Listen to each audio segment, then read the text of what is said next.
Story 1. Evil Mill mocked me as just a trophy wife at her anniversary party and said cruel things about my miscarriage. Her husband shocked everyone, and now she's paying the price. My husband Mark and I have been together for nearly 8 years. He and I are quite happy in our marriage, but when it comes to my husband's parents, there is always a bit of conflict. Unfortunately, my mother-in-law has always harbored negative feelings towards me right from the moment we got engaged. Phil was sweet, but he would always let Mill walk all over him and mostly kept to himself. My husband comes from a more affluent background than I do, and my mother-in-law has always viewed this as a reason to dislike me from the beginning. She would act like me belonging to a middle-class family was somehow wrong. She would make comments about my looks, my outfits, or my shoes. I admit I was not self-conscious before, but I would always dress up appropriately regardless of who I was meeting. However, it was never enough, and due to her incessant comments, I started to buy expensive clothes specifically to wear on occasions when I had to meet her, so she would not look at me in pity. On one occasion, I wore a white shirt that she had seen me wear a month ago, and Mill immediately made a comment about how I was repeating my clothes and that well-off people don't do this. She sneered at how embarrassing it was. My husband did try to stop her, but Mill would knowingly make these comments in front of everyone, so I would be red-faced in embarrassment. She would even force me to go shopping with her, and she would buy me the type of clothes that I didn't even like wearing. However, I would gratefully accept her gestures and would thank her sincerely. I always made an effort to nurture a positive relationship with them because I genuinely believed she would eventually warm up to me. But then things started to escalate, and the strings-attached aspect of their generosity became apparent. While we were still less than a year into dating, I got a job in a really good company that allowed me to upgrade my lifestyle significantly. Mark was really happy for him, but when mother-in-law found out, she was not happy. She started to call me and text me demanding that let her know exactly how much I was earning since according to her, females and their family should always earn less than their men. I was really offended and pointed out to her that I was bound to earn more than my husband in the long run since I work in the pharmaceutical field, which is really lucrative. Mill started to then tell me how I was allowed to do this job if I wanted, but when I would get married to Mark, I had to leave it so that other family members don't talk about how Mark is not able to provide. This really made me laugh as it was the 1950s anymore, and Mark never had a problem with my job or my income. I decided to talk to Mark directly about this and let him know how his mother was making me feel uncomfortable. He was furious that she had been contacting me and texting me about all this. I don't know what he talked with Mill, but she called me screaming and crying about how I'm trying to drive a wedge between her and her son and how I'm the devil incarnate. She said she would never allow Mark to marry a woman like me and that I needed to up and leave him. I cut the call and blocked her because I was starting to get really tired of her toxic behavior. That was the first major red flag. Of course, Mark and I never broke up, but it did make me wonder about the type of mother he grew up with. Through the years, I could not completely cut off Mill since there were several family occasions where Mark was invited, and I would have to go as well where she would be there. Mill would completely ignore me and act like I didn't exist. Like for example, if we walked into Mark's cousin's birthday party, everyone would greet us. Mill would come rushing to hug Mark and ask him about his day. If Mark tried to bring me into the conversation, she would look around disinterested and would quickly change the subject. The one pattern I began to notice was that she would always bring up her health issues and tell Mark about how she was getting old and frail and how one day she could just drop dead, so he needed to take care of her more, even though she had absolutely no health issues whatsoever and was perfectly fine. It was weird the way she would try to manipulate her own son to get some emotional appeal and attention from him. When Mark proposed to me after years of dating, he had invited everyone to our engagement party. My parents and grandparents were really happy for us, but I can't say the same for my husband's parents. Mill came to our party with a scout face, and her face went down even more when she saw the ring on my hand. She started to tell Mark how disrespectful it was for him to buy me a bigger ring than the one she got from Phil. Phil tried to stop her, urging her to not make a scene, but Mill kept saying how her son could not do anything good for her yet he is doing everything for this poor girl. This pissed me off, so I told her that if she could not respect me, then she needed to leave. Mill was shocked to hear this, but I knew I could not let her ruin the happiest day of my life, and that too in front of my entire family. Phil escorted her out while she kept yelling for Mark, who had my back. Later, Mill called to apologize to Mark, saying how she was drunk, even though we all knew she hardly drank a glass of wine. But because Mill was apologizing to both of us, we decided to let it slide. Then came the planning of the wedding. Mill insisted that she would be included during my dress shopping, saying how she has always wanted to do this. It's important to note that during this time, my patience with her was already running thin, but she was the mother to my fiancé, and I could not blatantly be disrespectful to her, so I allowed her to come. I did warn my mother and cousin about it, so they were ready if she pulled any stunt. Just like clockwork, as expected, Mill had a problem with my dress. She told me how sophisticated people didn't wear so many laces and demanded that I should wear a more traditional white dress. I refused, and my mother told her that I was not her daughter, so she should keep her mouth shut. Mill got pissed and started to pout in a corner with her arms crossed like a toddler. Throughout the time I tried on clothes, she would be nothing but nasty toward my dress choices. In the end, I did decide on a dress and we paid for it. Mill then came up to me and told me how she was glad that I picked up the dress because it made my arms look fat, and giggled. Hearing this comment, my mother, who had been incredibly patient, started to yell at her and admonish her for her immature behavior. I was on the verge of tears because no one wants to hear something like that about their dream dress, and I am not even fat, so I could not understand why she would say something like that. We let her know that she was going to have to find her own way back home since I had picked up everyone that day, and I refused to let her come back with us since I knew she would continue to say things about me in the car. Mill started to freak out about how I could not just leave her, but that's exactly what I did. While I was on the way to drop off my mother, I got a call from my Mark, who started to ask how I could ever do this to my mother, and how she had called him crying, accusing me of leaving her knowingly. I told Mark that I would explain everything once I went back home, but he continued to berate me, so my mother, who could hear everything since he was on speaker, let him know that he had no idea what his mother had done to us the whole day. She continued to list one by one about how Mill had behaved, and in the end asked Mark if he thought this is how well-respected adults behave. Clearly, Mark was embarrassed since he had no idea about the whole story. Obviously, Mill had not told him the full picture anyways. Later, when he came back home, he apologized to me again. He told me how he just freaked out thinking his old mother was left all alone, so he reacted that way. I told him that I would have never done something like that had she not been nasty to me the entire day. Mark hugged me and let me know that he would understand if he wanted me to uninvite her from our wedding. At this point, I would have wanted nothing more than uninviting her, but I was worried that Phil might not be able to come since his wife would not let him attend if she wasn't attending. I could not let my husband's wedding pass by, and his parents would not be present. I mean, it would be just outright cruel. We decided to talk to Phil before our wedding and informed him that if Mill's behavior started to get out of hand, he would have to move her. He understood and assured us that he knew exactly what we were going through. I felt bad for the poor guy for having to handle her 24/7. During the wedding, Mill was surprisingly well behaved. She would keep bragging to everyone about how grand our celebration was, as if she had paid for anything. It was all me and my husband's wedding fund, yet his family assumed that since he was from an affluent family and Mill always showed off about it, maybe she and Phil had paid for our wedding. However, during the wedding toast, Phil made it clear that they had not paid a single dime, and this was all a result of our hard work. He also talked about how proud he was to have an accomplished daughter-in-law and never imagined that his son could finally lock down someone as intelligent as me. Later, guests also congratulated us since they were surprised that we could do this all on our own. Mill's face soured, and she was pissed at Phil, clearly. During the father-daughter dance, my dad and I danced for a while. Everyone clapped. Mark was about to come and take over when Mill came running and said how she needed to be the first woman to dance with her baby boy before any other woman. Mark obliged and they danced.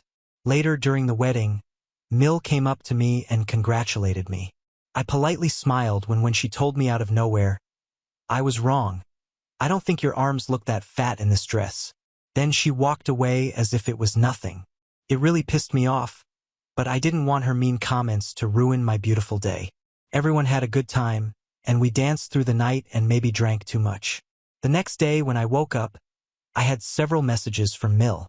Imagine my shock when I read through the messages, and she had written how I had embarrassed her throughout the night and how I needed to do better if I was going to be a part of her family. I was a bit hungover, but I remembered everything throughout the night just in case. I called my parents to ask them if I had said or done anything embarrassing, and they said no, I didn't, and that everyone was having a good time. Later, when my husband woke up, I showed him all the messages, and he told me to ignore them. I got a bit suspicious, so I asked him to tell me what Mill meant. This is when Mark revealed that throughout the night, Mill would come up to him and tell him how I was having too much fun. If I was even dancing with my cousins, she would tell Mark how I was a wild horse, and he needed to control me since we were now married. Mark said all this jokingly and told me how he ignored her comments then, and I should ignore her comments now. However, I was offended that she could imply something like that when I was dancing with my own family members in celebration of my wedding. She had no right to talk about me that way.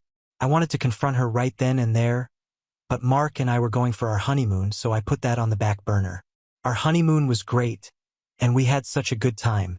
The day we came back from our honeymoon, Mill called me and started to sweetly ask me how the honeymoon went. This was very weird since she hardly calls me. I told her how I didn't appreciate what she said about me to Mark on the night of our wedding, and she quickly brushed it off saying she didn't mean any harm. Then she continued to pry details into our honeymoon and kept asking if we had a lot of alone time.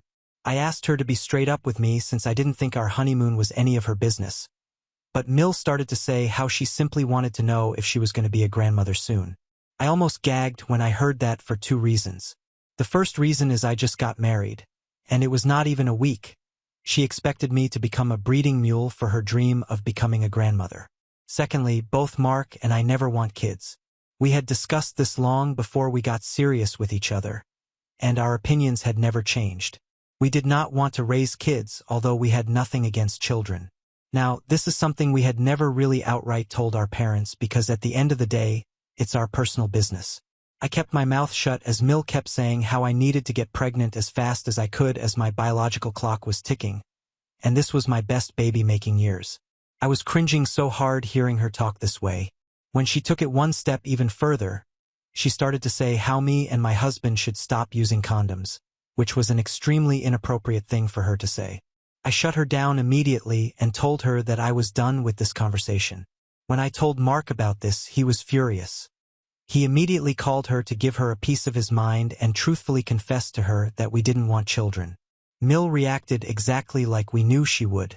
She screamed and raged over the phone and acted like we had killed her dog or something. She started to threaten that if he didn't give her a grandchild, then she would not leave anything in her will, to which Mark laughed and let her know that she owned no assets since she and Phil had a prenup, so she could not give him anything anyways.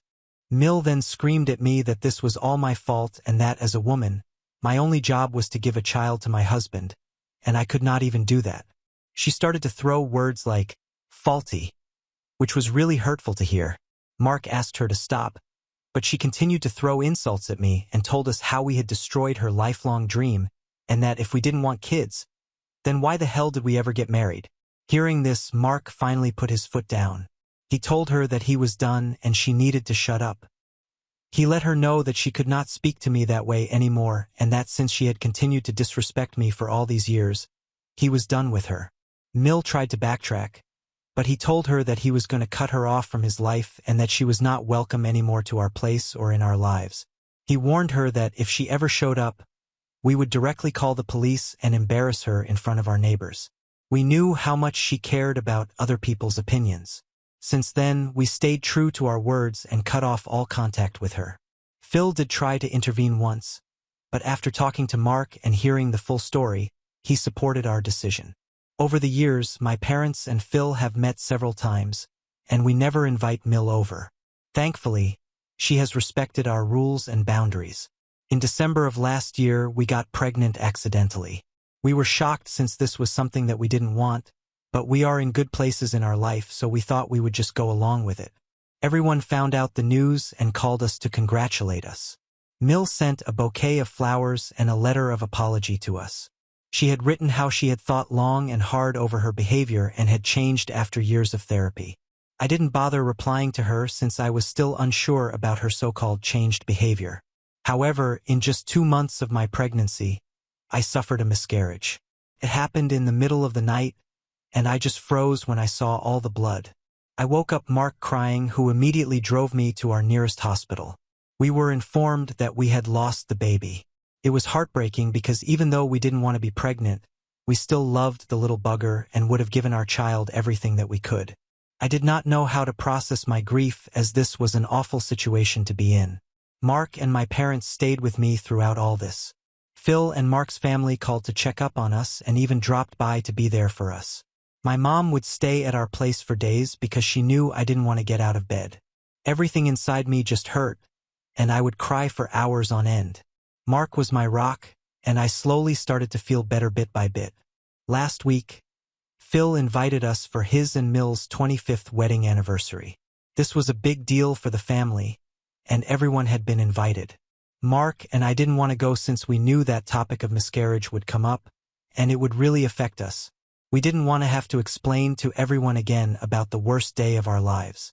However, Phil begged us to come since he wanted to spend time with us and told us how we needed to take a night off for ourselves and just chill. We begrudgingly agreed. This was going to be the first time we would see Mill after all these years. However, I was already going through such a hard time on my own that I didn't have the energy to even think about her or her antics. Mill was pleasantly surprised to see Mark and ran to hug him. She was ice cold to me in comparison, but I didn't care, so I found myself sitting down, allowing Mark to talk to his mother. Later during dinner, everyone kept talking about their good news and how well they were doing in their lives, like people usually do. One of Mark's cousins mentioned how she was pregnant, and it was like a wrench to my heart. Everyone congratulated her when Mill suddenly got up to give a toast holding a mic. She raised her glass and started to say how she was so happy to be surrounded by her loved ones, and how she would not have it any other way. Mill then congratulated Mark's cousin for her pregnancy, and started to say how she was bringing a little bundle of joy into the world, while others are killing children. She then looked at me pointedly and started to say how she knew I had done something to the baby because there was just no way that it was a simple miscarriage. Mark and I immediately froze because we could not believe how unbelievably cruel she was being. Mill continued to say loudly how her son had settled for someone like me, and that she had allowed our marriage thinking at least I could give her grandchildren. But I was not even capable enough to do that. She announced how I was nothing more than a trophy wife and that she could not wait for Mark to finally divorce me, as I was anyway not her family. So no one had to see me for her next anniversary party. She then cheered and drank the entire glass as if she had just given a victory speech. The entire room was silent as Mark asked his mother what the hell she was doing. They went into a screaming match where she continued to blame, and he tried to protect me as much as he could by saying how ridiculous she was being. I was so ashamed and embarrassed by everything that I just burst into tears. This was all just too much for me, and I was feeling a lot of emotions. Mill mocked how I should stop acting because no one was going to buy my sob story anyway. Out of nowhere, Phil, who had stayed silent in his seat watching the whole spectacle, got up and asked everyone to calm down.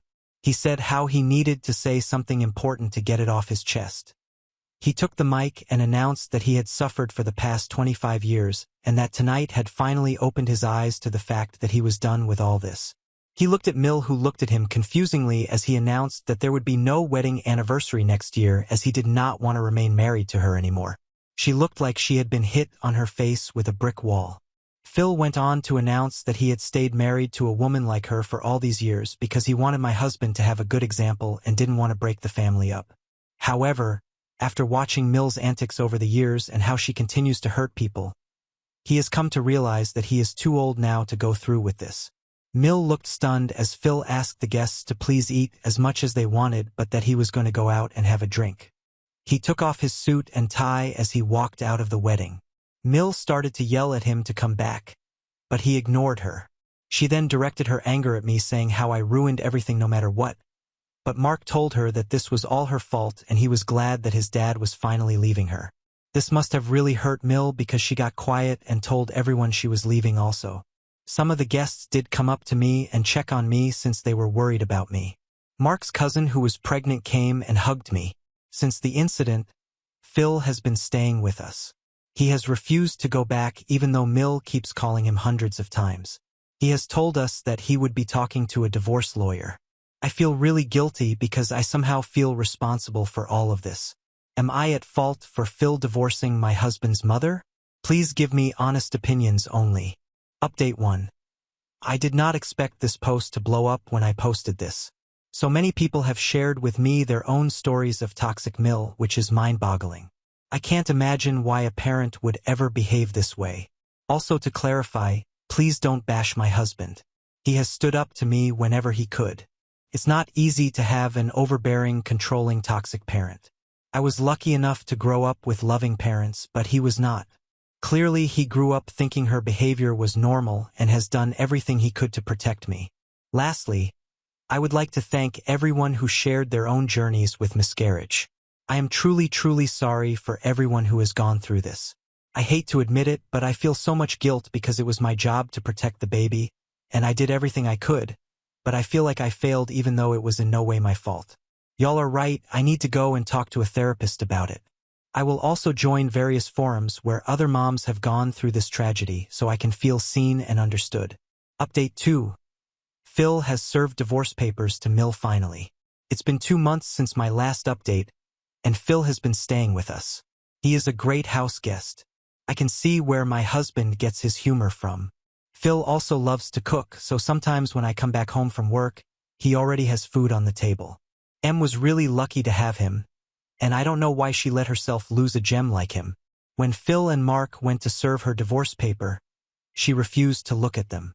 Mark has told me that she yelled at them, that they had no right to cut her off, and that she said all that about me because she wanted only good things for our family. Mark ignored her and helped Phil pack his things. Mill got pissed and started to throw things on the ground, yelling and screaming. At this, Phil threatened to call the police since it was technically his house.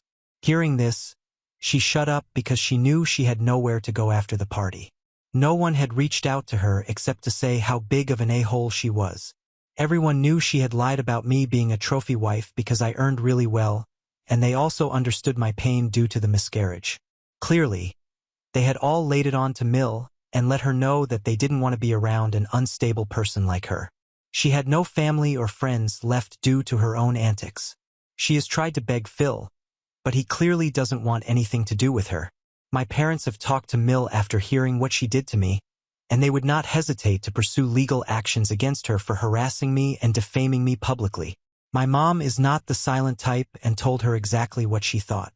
Knowing my parents, I know they won't hesitate to stick by their words and take her to court, so I hope for my sake she stays away from me. Update 3. Thank you to all the people who have stuck by me throughout this journey. It's been 8 months since I updated. I wanted to let you know that Phil is a free man now. He and Mill had a prenup, so she could not take anything that wasn't hers. He agreed to let her have the entirety of their joint account and also let her keep the car. She was furious and kept demanding that he should let her keep the house also, but he and his lawyer laughed at her face since it belonged to Phil before he got married to her. Mark has heard that she is currently staying at one of his cousin's places while she looks for an affordable place. I think she has more than enough money to live a good, comfortable life all on her own. Mill has stayed away from us for the most part, even though we hear from time to time that she tries to reach out to people with her side of the story to gain some sympathy. Well, she can do whatever she wants as far as we are concerned. Mark and I are doing really well. I did go for therapy I had mentioned, and it has helped me make new friends who totally get me. Mark also signed up for individual therapy classes for himself so he can deal with his past issues. Our career is going well, and we're just grateful for everything we have right now. Now on to the next story. Story 2. Before we start, if you're enjoying this video so far, please consider liking and subscribing to the channel. Now let's continue. Agreed to an open marriage after my wife cheated and let her sleep around for 10 years. But when I fell for my coworker, ex went crazy trying to ruin it. I, 47M, have been married to Lisa, 42F, for 17 years, though we lived as a couple for only about 7 years. A decade back, I caught Lisa cheating on me, and she confessed that she had fallen out of love and wanted an open marriage. We have 2 kids. The elder was a toddler, and the younger was still an infant when this happened. It was devastating for me. She said back-to-back pregnancy took a toll on her physical and mental well-being, so she wants to freshen up. Unfortunately, her way of relaxing was to bring different dicks to bed. Divorce was complicated at that point with 2 little kids and my meager income. I decided to let her get while I moved upstairs of our duplex house. We became co-parents of our children. It wasn't as honky-dory as it sounds. We separated with a lot of bitterness and name-calling, mostly from me because she cheated, but eventually we got caught up in work and life and I moved on and mellowed down. Few months back, I met Kathy, 35F, at work. She's my junior at work. We vibed instantly. Bonding with her was the most natural thing to happen to me off late. It was no romantic relationship at the start. We hit it off as understanding coworkers, happened to spend time beyond work, still as friends. It was only last month when we made out, and I felt something special about her. Since then, she has been crashing at my place quite often, which is concerning. My wife, technically Lisa, is still my wife as we're still married. Lisa has gotten weird these days. Weird as in she is hanging around near me whenever Kathy and I are together. She commands authority like a wife. I had to remind her that we are separated, and I get to do anything just the way she has been doing it for years. It's hard to describe what she has been doing, but let me try. One day, Kathy and I were having dinner at my kitchen space. Lisa shows up and asks, "Can I join you guys?" It became a super awkward moment for both of us. Kathy and I looked at each other with astonished faces. Lisa sat down with her plate without even waiting for an answer. We had dinner sitting like strangers and smiling uninterested at Lisa's stupid and forced situation. Our dinner was ruined, but I gave the benefit of doubt to Lisa that she was just trying to fit in. Then there was another instance where she acted bossy, trying to impose her rights as a wife. Kathy and I were upstairs watching a movie. Lisa barged in and asked me to come with her. I asked, "What's the matter?" And she was like, "Your kids need you. The younger one has a science project to complete, and you need to help him." I was astonished because we had split the school work for our kids. I get to assist the elder kid, and she would do it for the younger one. I said I had already done my part for our elder son, and this is on her. She got furious and yelled, "Is this kid not yours? Instead of helping him out, you are here lurking around such a D***K. It led to a full-blown argument between Lisa and me. Kathy got awkward and excused herself and left. After that incident, Kathy told she won't be hanging out at my place, though we are meeting at hers. But the thing is, why would I compromise on my life when I have never raised a finger on hers? She has been leading her life the way she wanted, bringing any Tom, Dick, and Harry at the house, but I chose to look the other way. But when I have found someone to bond with, Lisa is acting and deliberately trying to break it. I confronted her last day, and she said she wasn't bothered about my closeness with Kathy. She refused to acknowledge that she had been acting around. She says I was overthinking. I said if she continues to put her leg into my space, then I would think about getting divorced. Tears welled up in her eyes, and she said she didn't mean to disturb us. She was just anxious about our son's unfinished project, and she was busy with her work, and that's why asked me for help. I said that wasn't a call for help. It was no less than gaslighting. She then called up Kathy and apologized and asked her to come over. Kathy accepted the apology, but she drew her boundaries and said she prefers meeting me at her place. I'm at a fix now. I want to get rid of Lisa now. I'm afraid that she would ruin my brooding relationship with Kathy. I'm thinking of getting a divorce now. The only reason why I didn't go for divorce back then was because I didn't want my children to choose between their mom and dad. Now I'm thinking whether I should get done with it and prioritize myself over everything else, even my children, or should I wait few more years for my children to grow up and then make a move. Not sure if Kathy would wait for me until then. I'm still angry with Lisa and her decision to open the marriage. I'm also angry at myself for agreeing with her and not pushing back enough. Edit. Sorry for all the mumbo-jumbo and missing information, particularly around Lisa's cheating and our separation dynamics. People are saying it's difficult to give any advice without this clarity. So here's everything. It's going to be long. You can skip this part if you aren't interested in knowing the history. This was like 10 years ago, so I might miss some details here and there. For months after the birth of our younger son, Lisa started acting up. She didn't let me come close.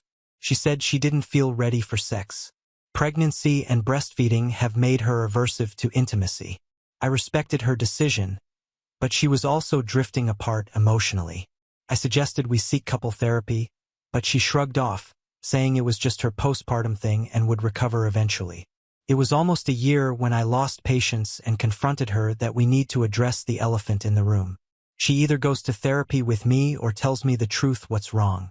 She gaslighted the situation that I was being insensitive and all those crap, but I didn't let it slide this time and dug out the truth. I snooped on her phone but didn't find anything concrete. She had deleted most of the chats and emails. I don't remember exactly how I got the cue, but one day she said she was going out shopping with her friends. I followed her car and found her cheating.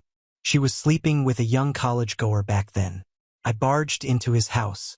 Not barged, knocked. A shirtless guy answered while Lisa was on the couch in her lingerie, trying to cover herself. I held that guy by his neck and was almost about to punch him when Lisa intervened and pleaded to leave him. She cried that it was not his fault. He is just one of the guys she's hooking up with. It blew my mind. What the hell? One of the guys? She confessed hooking up with a couple of guys. The guy standing in front of me had no idea what was happening or if she was married with kids. We came back home, and I did all sorts of things which any man in my situation would do. No, not hitting. I'm a man of no violence. I called up her parents and revealed her truth in front of everyone. I insisted on a divorce. I even hired a lawyer and discussed the case. But as the situation progressed and the lawyer explained the reality, it shook me. There was no real gain for me except loss. As the children were tiny, they would need their mother at most. I can get the joint custody, which would be again at the mercy of Lisa to let me meet them and dictate the terms. Yeah, of course, I could knock the courtroom door if she doesn't comply with the court order, but how many times would a normal man want to get into this law and order thing? We live in a no-fault state, so no moral policing for her. I still have to pay alimony. Child support is anyway unavoidable. So basically, I take care of all the responsibilities as a dad, but I'm left at Lisa's mercy to spend time with my children. Lisa, on the other hand, was also against divorce. She suggested that instead of divorce, let's open our marriage, and we can come back to each other whenever we want. I knew I never wanted her back, but divorce was unaffordable at that time. The only viable option was to separate and live as housemates and co-parent our children. So we did that, though she chooses to call it open marriage or whatever she wants. I consider this to be a dead plan, and we are separated. In the last 10 years, Lisa have had many partners, though she claims nothing serious with any of them. I believe she had at least 3 partners who were more than just physical. They came home, she went hiking and on vacations with them. It was no easy for me to see her getting knocked up first, her cheating, and then her multiple partners banging her in our bedroom. We have a duplex house. I took the guest bedroom upstairs. The stairs leading to it have a passage through the back door. We had bought that house from an Asian couple who constructed this house to have their grown-up son living with them upstairs with privacy. But sadly the son moved out, and the couple sold it to us as it was too big for them. The main entrance of the house opens in a living room with a huge closed kitchen with dining space, a master bedroom, and a storeroom which we made as our children's room. Upstairs, it was a guest room, the same size as the master bedroom, and the remaining space had a huge library sort of structure for reading and for hosting parties. That space leads to the top of the house where there is a small terrace. Since I was put upstairs, I was able to see most of the things happening down. Sometimes I wished I could shut my eyes, but for my children's sake, I remained vigilant. At the start, I also jumped into dating spree, but after a couple of months, I felt hollow and meaningless. I stopped it. Instead, I focused on more meaningful stuff. I joined a badminton club and worked on my athletic body. I was a sports enthusiast in college, so I went back to pursuing field games on weekends. I joined a hiking club that organizes solo hikes every 2 months. It's like you cannot take your friend/spouse or anyone known. You go alone, and there would be a bunch of other people who are also alone, so basically you hike with strangers. It was damn fun. I did that for 2 years continuously, and now I do it only twice a year. I have had hookups here and there in these last 10 years, but no emotional affair and no long-term partner. Didn't feel that connection with anyone else. With Kathy, things are different. I feel happy around her. She's the woman I feel I can give love another chance. But the devil of my life has come hunting me down there as well. The current situation remains the same. Kathy refuses to come to my place. I'm worried that she would go distance from me, and I don't want to lose her. The situation is practically choosing between Kathy and my children, and I'm struggling to make a choice. Update 1. Hello all. Thanks for all the suggestions and comments. I appreciate all of it, good and bad both. I sought therapy, which helped a lot in understanding my focal point and what I wanted at this point in life. As you guys said, the children are entering their teens, so it's just a matter of a few years before they would walk out to lead their individual lives, and it doesn't make sense to miss my chance of being happy with Kathy.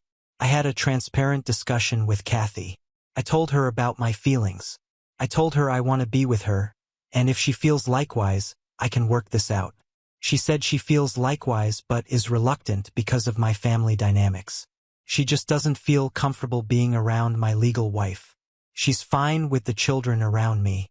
I said I can work this out. I'm going to move out. The children can decide where they want to stay. They are mature enough to make this decision. They can also choose to shuffle between moms and dads. Kathy voted in for it. My therapist suggested children counseling where they could be made aware of our marital status in an age-appropriate manner. I told Lisa about the counseling thing and she flipped out. She said I was being selfish and nuts for dragging my children into this mess, that I'm messing up with their life by getting serious with Kathy, and I should prioritize my family over my own selfish desires. I lost my at this really. Lisa, are you the one giving these preachings of family and morals BS? What happened to your ethics when you were getting knocked up by different dicks while your children were still breastfeeding and rolling in their cribs? I asked her to back off and took the kids to the counselor. It was helpful. The children have received it well. They kind of appreciated that we were sticking along for so long for their sake. They also agreed that I have the right to be happy for the rest of my life. I told Lisa I would be filing for divorce. She acted shocked and started sobbing. She said, I thought we decided never to get divorced and be with each other throughout. Now when you found this woman, you are leaving your family to be with her. I have also met so many men who wanted to marry me, but I never traded off my married life for them. I said, stop trying to guilt trip me. This isn't helping. Cut the crap and sign the papers. I'll be paying for the children's education until college. You can keep the house in the car. That would be your alimony. I'll be moving out. I'm choosing my happiness over money because now I can afford it. Back then, I couldn't. She cried and tried all means to talk me out of the divorce thing.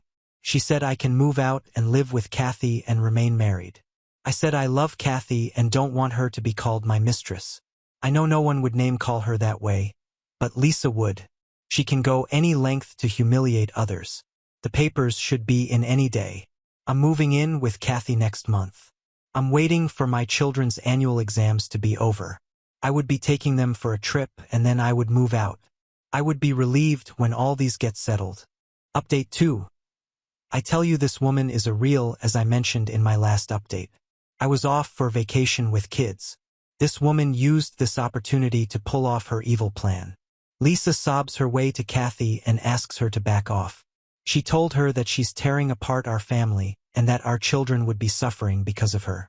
Lisa tried to guilt-trip Kathy, but when Kathy didn't budge, Lisa said that I wasn't serious about her and Kathy was just a fling for me. Lisa is a shrewd and cruel woman. She knows very well how to play her cards. She knew I was in a low-network zone with kids, so Kathy wouldn't contact me, and she didn't. Had she been any other woman, she would go crazy at this fling statement, but Kathy remained composed and waited for my return. She had the hotel number I was put up in, but she didn't disturb me. That's what I love about her. She's a secure woman despite my complex situation. When I returned home and got to know about Lisa's malicious move, I stormed to her door and gave her the yellings of her life.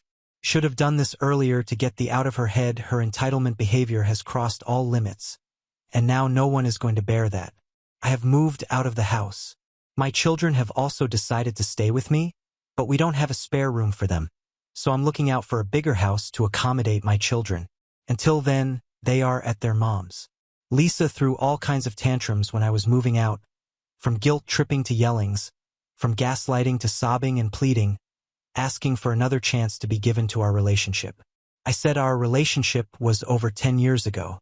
We were just housemates and co-parents. The reality is I have moved on from loving her. She's nothing to me. I love Kathy and want to spend the rest of my life with her.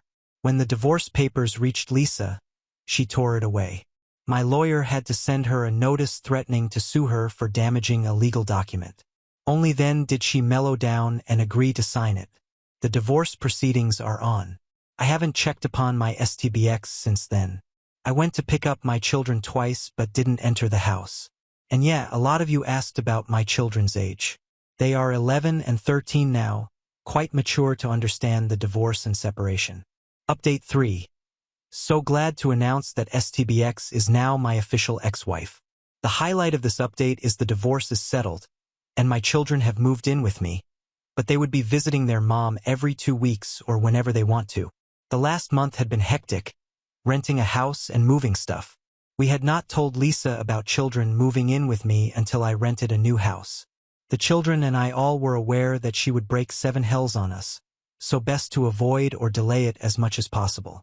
The children said that they would keep their bags packed and sneak out with me when Lisa wouldn't be around, but I decided to go in a legal way. Don't want to get into another trouble with that woman. As per our divorce clause, we have to give a 3-day notice to each other if we want to take our children for more than 2 days. So I went home and told her that the children wanted to move in with me, and I would be coming in 3 days to pick them up. As expected, she freaked out. Good for her that she didn't go violent, breaking things and all. It would have played better for us. But no, she chose the emotional way, hugged the kids and cried, saying sorry for everything and asking them not to abandon her.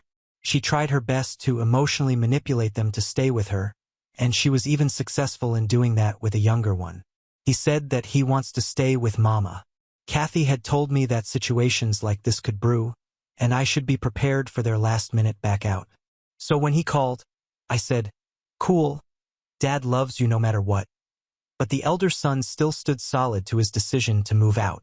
I said, "Sure, I'll pick you up." I don't know what happened in between, but when I went to pick him up, both the boys were ready with their stuff. I hugged them both and shipped them away. I didn't ask them what happened there. It's already so traumatic for them. I don't want to scribble and torture them. Kathy and I are trying to make them comfortable at our house. We are involving them in setting up their room. Everything goes in there as for their taste. When the children were leaving the house, I was expecting Lisa to give her last try, but she had given up by then. She just sat there crying and sobbing. She hugged the boys tightly, told them how sorry she was about her behavior, and said she loves them, and they were free to come back to Mama's whenever they wanted. She asked me if I had a minute for a coffee. Her ask sounded naive and genuine, so I obliged. Her tone was remorseful. She apologized, and this time it didn't sound fake. She said, "I was delusional all this while thinking you would never leave me. When Kathy came into your life, I didn't consider her to be a threat. I thought her to be one of those flings that would fizzle out in a month. I guess I took you for granted because of the security you provided to me and the children. Despite everything I did to you, I didn't realize I was mean and narcissistic, and when I did, it's too late, I guess." I just smiled and suppressed my emotions from flowing out. I stood up to leave. She came forward to hug me. I hugged her back. That was our first hug in 10 years. I can't contemplate how I felt about it, nor can I express how I feel now after the last talk with her. I'm neither happy nor sad, just numb. That's what it is. Last 6 to 7 months have been quite a life-changing phase for me. I guess I would take time to process everything, but thanks for all the support. You guys have been the best. I might update the thread if something progresses from here. Now on to the next story. Story 3. Wife cheated on me with her own cousin. So I exposed their affair to the entire family and divorced her. My wife and I knew each other our entire lives before we got married. It was a really sweet story of childhood friends who fell in love young and got married. When we started dating, we were each other's first kiss. She was the only woman that I had ever been with, and I thought that the same with her. We were neighbors growing up, and we would often play together as children. I knew her family and she knew mine, Everybody would always joke with us about how they knew we would be together forever. After we both graduated college, we got married, and we started planning our future. We ended up buying a house from my uncle in our hometown so we could be close to our families. After a couple of years, we decided to start building a family together. We have 2 children, twins, and our life was perfect. Out of the blue one evening, while we were watching a TV show, my wife asked me if I regretted never being with another woman. I immediately told her that I didn't. I'll admit that there have been other women I've been attracted to. Sleeping with them had never crossed my mind though. I loved my wife very much, and she was the only one for me. I asked her about why she brought that up, and she told me that she had just been thinking about it. She explained that she was worried that I would get bored with her. She brushed it off then, and we continued watching our show. When my wife was a teenager, her aunt married a new man. I remember it being a big deal at the time because her aunt went through a very bitter divorce and was staying at my wife's family home for quite some time. When she married the man, she ended up moving out. The man that she married had 2 children of his own around our age, so it felt like we had 2 new friends in the neighborhood. Both were boys, and they were always kind of rowdy. One of them, let's call him Paul, has always been a bit of a problem child. Paul would have wild parties, he would get in trouble, and he slept around quite a bit. Despite all of that, he was always very fun to be around. He was the life of the party. In his adult years, he's calmed down quite a bit. He had a good job, and he was on the straight and narrow. His only major issue was his inability to remain in relationships. They always seemed to fail before they got too serious, and Paul would get pretty beat up about it. Paul was dating a girl that he really liked, and she ended up breaking up with him. He was hurt, so he reached out to my wife and me to talk. My wife, being the sensitive and caring woman that she was, went over to his house to make him dinner and listen to him. I didn't go because I didn't want to overwhelm him. I never expected that anything would happen between them. She came home later that night, and when I asked her about what happened, she was very evasive with her answers. She didn't seem to want to tell me about what Paul said to her. I thought it was fishy at the time, but again, I never thought she was doing anything inappropriate with him. Looking back, a lot of how she was acting after that night seemed like she felt guilty.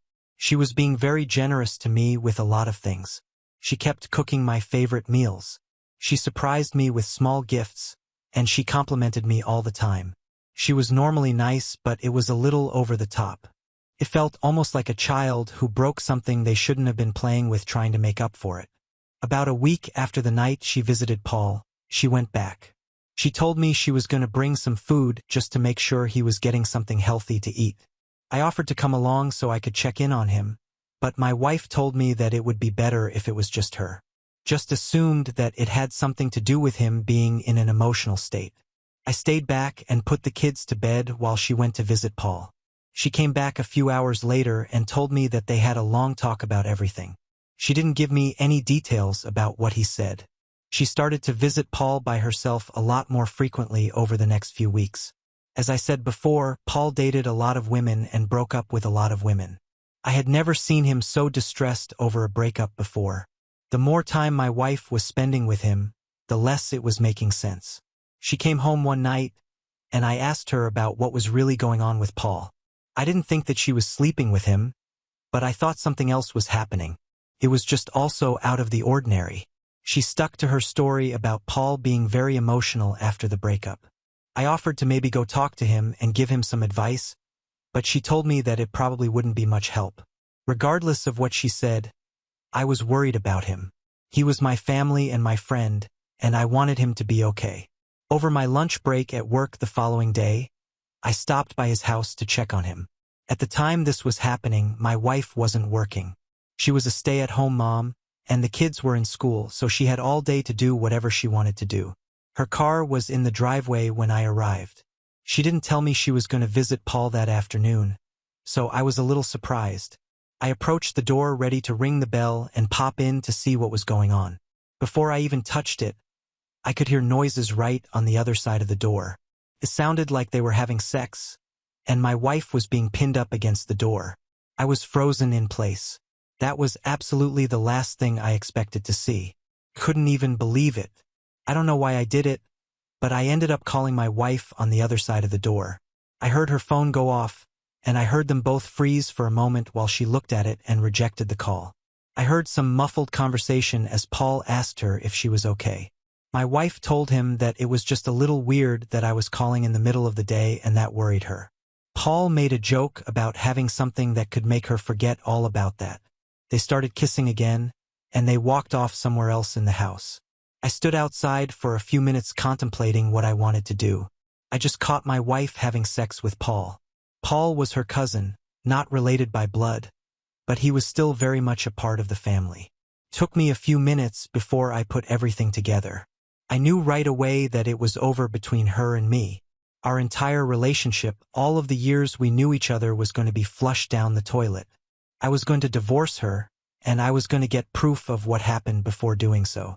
I knew Paul had a spare key hidden under a rock by his house, so I grabbed it and let myself in. I could hear the noises coming from the bedroom, and I made my way there. The door was wide open, and I pulled my phone out to take a quick video of both of them. After about 30 seconds passed, I knocked on the door, and both of them turned around to look at me. They tried to cover themselves up and explain what was happening. The absolute funniest part of this was my wife chasing me out of the house, telling me she was only sleeping with him to help get his mind off the other woman, as if that made it okay. I was flabbergasted. I called off work for the rest of the day and sat in my car while I looked for a good divorce attorney online. I reached out to one and set up a meeting. While I waited for that, I went home and packed a bag to go stay at my parents' house while everything was figured out. I grabbed the kids from school and brought them along with me. My wife was blowing up my phone, but all I did was text her and let her know that I had the kids and they were safe, but I needed time away from her. The next time I saw her, I was serving her with papers. That just wasn't enough for me, though. She cheated on me with her own cousin, destroying our family. I wanted to get back at her for what she did. I thought about it quite a bit, and I realized that not many people would be understanding of their relationship. Again, he wasn't a blood relative, but he was still family. I crafted a heartfelt Facebook post explaining to everybody that after years of being together, my wife and I were divorcing. I explained what happened, sparing very little detail, I might add. A ton of family members commented, saying that what she did was wrong, and they were telling me how sorry they were for what I went through. Later that same day, my wife and Paul both reached out to me and asked me to take the post down because they were getting very hateful messages from family and friends alike. I told them that I didn't have to take it down and I didn't plan on it. Both my wife and her cousin were pretty much barred from every family function that we had. They lost a ton of friends, and pretty much everybody in our family shamed them for what they did. We lived in a small community and word travels fast, so when pretty much everybody in town heard that Paul slept with his cousin, it was a little more difficult for him to find new girlfriends. Both of them were humiliated by the post. My wife and I are divorced now, and I was awarded the house and all of our assets because I purchased them all. She has received no spousal support from me, and until she gets a job, I have primary custody of the kids. Now on to the next story. Story 4. Worked for my family business for 12 years, but my dad gave it to my estranged sister and her rich fiancé instead of me, then begged for my help when they abandoned him after his heart attack. I, 36F, got kicked out of the business that my father had established just 8 months ago. For context, I've been a part of the family business for almost 12 years now. We have a jewelry business that was started by my grandfather on my father's side. Then it went on to my father, and after that, I expected that it would come to me. After all, I am the older sister, and I have always taken a keen interest in the business ever since I was in my teenage years. My dad always kept telling me that eventually, he would expect me to take over the business anyway because my sister, 33F, did not seem interested in having a career. She just wanted to get married and have a family. So if he was going to have an heir for the business, it was going to be me, and it has always been taken for granted. There is no formal documentation of it, but I guess I should have arranged for something like that because I had served as my dad's personal assistant for 12 years. I even quit my first job just after 2 years of working there, since I did not want to come off as entitled and wanted to get some genuine work experience on my own before working with my father. But I left because my dad wanted me to start working with him, and in spite of everything that I had done, I still got kicked out of the business in favor of my sister and my sister's ridiculously rich fiancé. She had not even been part of the family for the past 15 years since she had made a couple of really bad decisions. And my parents had decided to cut her out of the family right after she turned 18. She announced that she would not be going to college, and she wanted to explore and find herself. That did not go down well with my parents, and they told her that she would either go to college or she could leave. They had given her an ultimatum, and she, being the kind of person that she is, decided to leave and move in with her boyfriend at the time. They did not last for long, and they broke up within 6 months. Then she showed up at our doorstep once again, requesting to be let back into the family. Before she had left, she had said a lot of awful things to my parents, like how she did not need them anymore and how she was better off without a family like this, that they were not even good enough for her because her boyfriend and his family were doing much better financially compared to us. So she had really put us down and completely insulted and humiliated us before she had left. And when she came back, my dad told her that the conditions that he had put forward to her the last time still stood. So now she had to agree to go to college and get a degree no matter what she chose, or she could just stay out. My sister tried to argue and fight her way back into the family, but my dad was pretty adamant, so once again, she was supposed to leave. This time she said that she was never going to come back again. For the next 15 years, we would only see her at family events, but never otherwise, and whenever she had a life update, we would find out about it from other relatives because she refused to speak to us. My mom and I tried to contact her several times, but because we were still on good terms with my father, she refused to speak to us as well. I have to say she was really proud, and she stuck to her words. She did not come back until my dad tried to re-establish contact with her himself. She kind of figured her life out on her own, although not exactly in the way that we would have expected her. Like she had promised us, she did not go to college because she just wasn't interested. However, for a few months she lived with her friend, and then she got a job and started working for herself to fund the life she wanted. I think it was pretty good for her because along the way I guess she matured a lot. She switched between jobs pretty frequently, but for the past couple of years, she had been working at an advertising agency. My family knows all of this about her because she did keep in touch with the rest of our family, and our relatives would keep us updated, and she knew about it. About a year ago, my dad felt dangerously ill, and we almost thought that we had lost him because he was having a lot of problems with his heart, and the cardiologist told us that it was not looking too good for him until he implemented some serious lifestyle changes. And during that time, when he thought that it was over, my dad decided to finally contact my sister and end the bad blood between the two of them. And because my sister had grown up considerably over the course of the past 15 years, she finally decided to come back and become a part of the family again. The day that she visited us, she came alone, and we did not talk much about her life because we were just too busy reminiscing about the past, and she did not want to make it all about herself, so she did not tell us much about everything else that she had been up to. The information that we did not get from our relatives, we knew how she was doing professionally, we just didn't know anything about her personal life. Anyway, she just seemed happy to be back, and all of us were focused on the reconciliation between father and daughter. It was a very emotional reunion, and I was happy about all of it back then, not knowing what was about to happen later. When she visited us for the second time, she brought along her fiancé, which came as a huge shock to all of us. She told us that she had been dating her fiancé for the past 3 years, and only recently did they get engaged. Nobody else in the family knew about it, which is why we hadn't been able to find out about it either, because they had been keeping it under wraps. The flow of information was not just from her end to us, but she had also known, thanks to our relatives, that our father was having some complications with his health, but she did not know exactly how serious it was, which is why she had not bothered to visit us, and she had thought that it was not exactly appropriate to announce the engagement at the time, so she had kept it private. But now she believed that it was about time to introduce him to the family, and so she had brought him along. He seemed like a nice guy, and I could tell he was pretty well financially off since his clothes, his watch, and shoes were all expensive. I was happy for my sister because I felt like she was finally with the kind of guy that she wanted to be with, somebody who was financially stable, knew what he wanted to do in life, and had his future sorted out for him.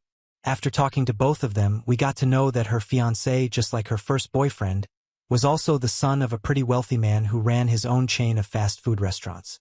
But unlike her first boyfriend, this guy actually seemed to be serious about her, and we could tell that the two of them were really in love. I was genuinely happy for her, and I remember congratulating the two of them. I never thought that my father, or even my sister and her fiancé, would do what they did, but after about 3 weeks of knowing them, my father suddenly decided that it would be for the best if we let them take over our business as well. One fine morning, he just called me up and told me that he wanted me to come home because he wanted to talk to me about something. I was at work at the time since I was the one who had been taking care of everything ever since my dad's heart health had declined, and I was basically the boss at the time. He just hadn't officially retired yet, but I knew that it was going to happen at some point. At that point, I was confident that I would be in line to step up and be the CEO of our business. But that one day changed everything, and all of a sudden, my sister and her fiancé were the ones who were in the running to take over the business that I had been taking care of forever. When I went to my parents' house that day, my sister and her fiancé were not there, but my parents were, and they looked pretty grim. After some small talk, my dad finally delivered the crushing blow, and I really thought that he was joking about it. But when I realized that he was serious, I just couldn't believe it. When I asked him why he would take such a decision after just 3 weeks of knowing this guy, he told me that he had his reasons and he refused to tell me. But after a considerable amount of arguing, he finally told me that the reason he was handing over the business to my sister and her fiancé instead of me, as promised, was because he believed that they would be more capable than I am. The cherry on top was that he believed that this could be a gift of welcome to the two of them back into the family, since they were going to start a new chapter in their life by getting married in a couple of months. They believed that this could be their wedding gift. I tried to convince him that this was a horrible idea because a wedding gift need not be as big as an entire business just because the guy seemed wealthy, and on top of that, he had always led me to believe that I would be the one inheriting it when he eventually retired. I had built my whole life around this fact, and all of a sudden, he was snatching it away from me to give to people who had nothing to do with us for the past 15 years. I tried to tell him that maybe he could make us partners in the business and attempt to bargain and negotiate with him because this was my future that we were talking about. But my father was quite firm about what he believed, and he said that he was going to let them take over because he believes that it would be in better hands since my sister's fiancé's father had already built something of his own, and he knew that they would be able to expand our jewelry business twice as fast as me. I begged him for one chance, but he was just not ready to listen to me, and I was literally heartbroken that day.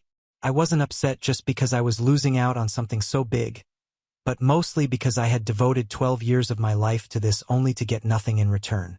I hadn't even been able to win my father's respect for me because if he had any respect for the kind of work and effort that I had put into the business, he would not have kicked me out.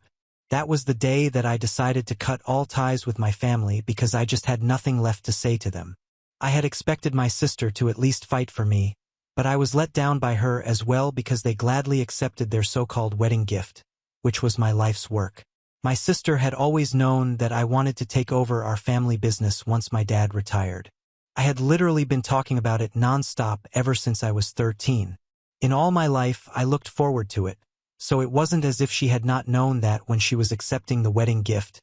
She was accepting my dreams and taking them to be her own. She made a post about it on social media to thank our parents for this. And with that, she announced her engagement. After that, nobody from the family even bothered to reach out to me, and I think it was the most hurtful part of all, the fact that they did not even seem to care about me.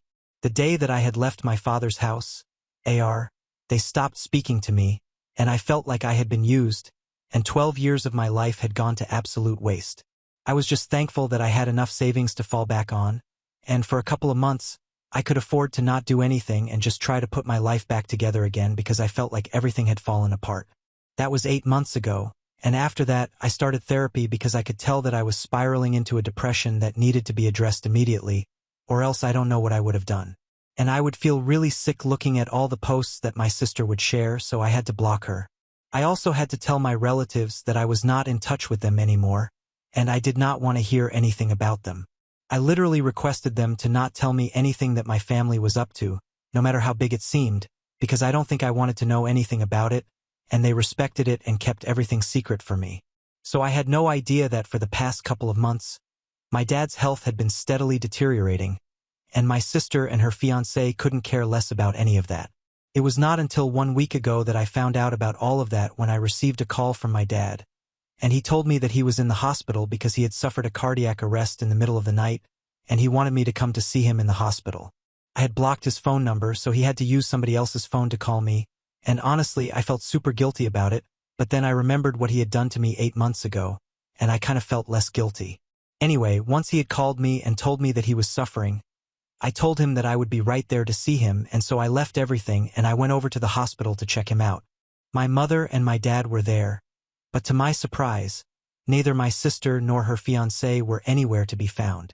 I found that pretty confusing because as far as I was concerned, they were all really close given that they were running the family business.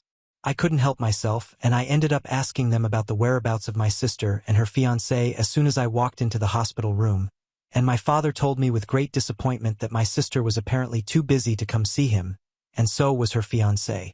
I found it shocking because for somebody who has been running the business for 12 years, it's a lucrative thing and it pretty much works on its own, and unless there is some major crisis to deal with, we don't have to be present at our workplace at all times of the day. At least that's how it was when I used to run things. I can't say anything for how it is now.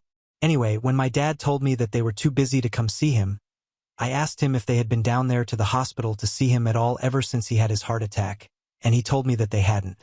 He had called them, but they had just texted back, replying that they were too busy and that they would come to see him once he had been discharged.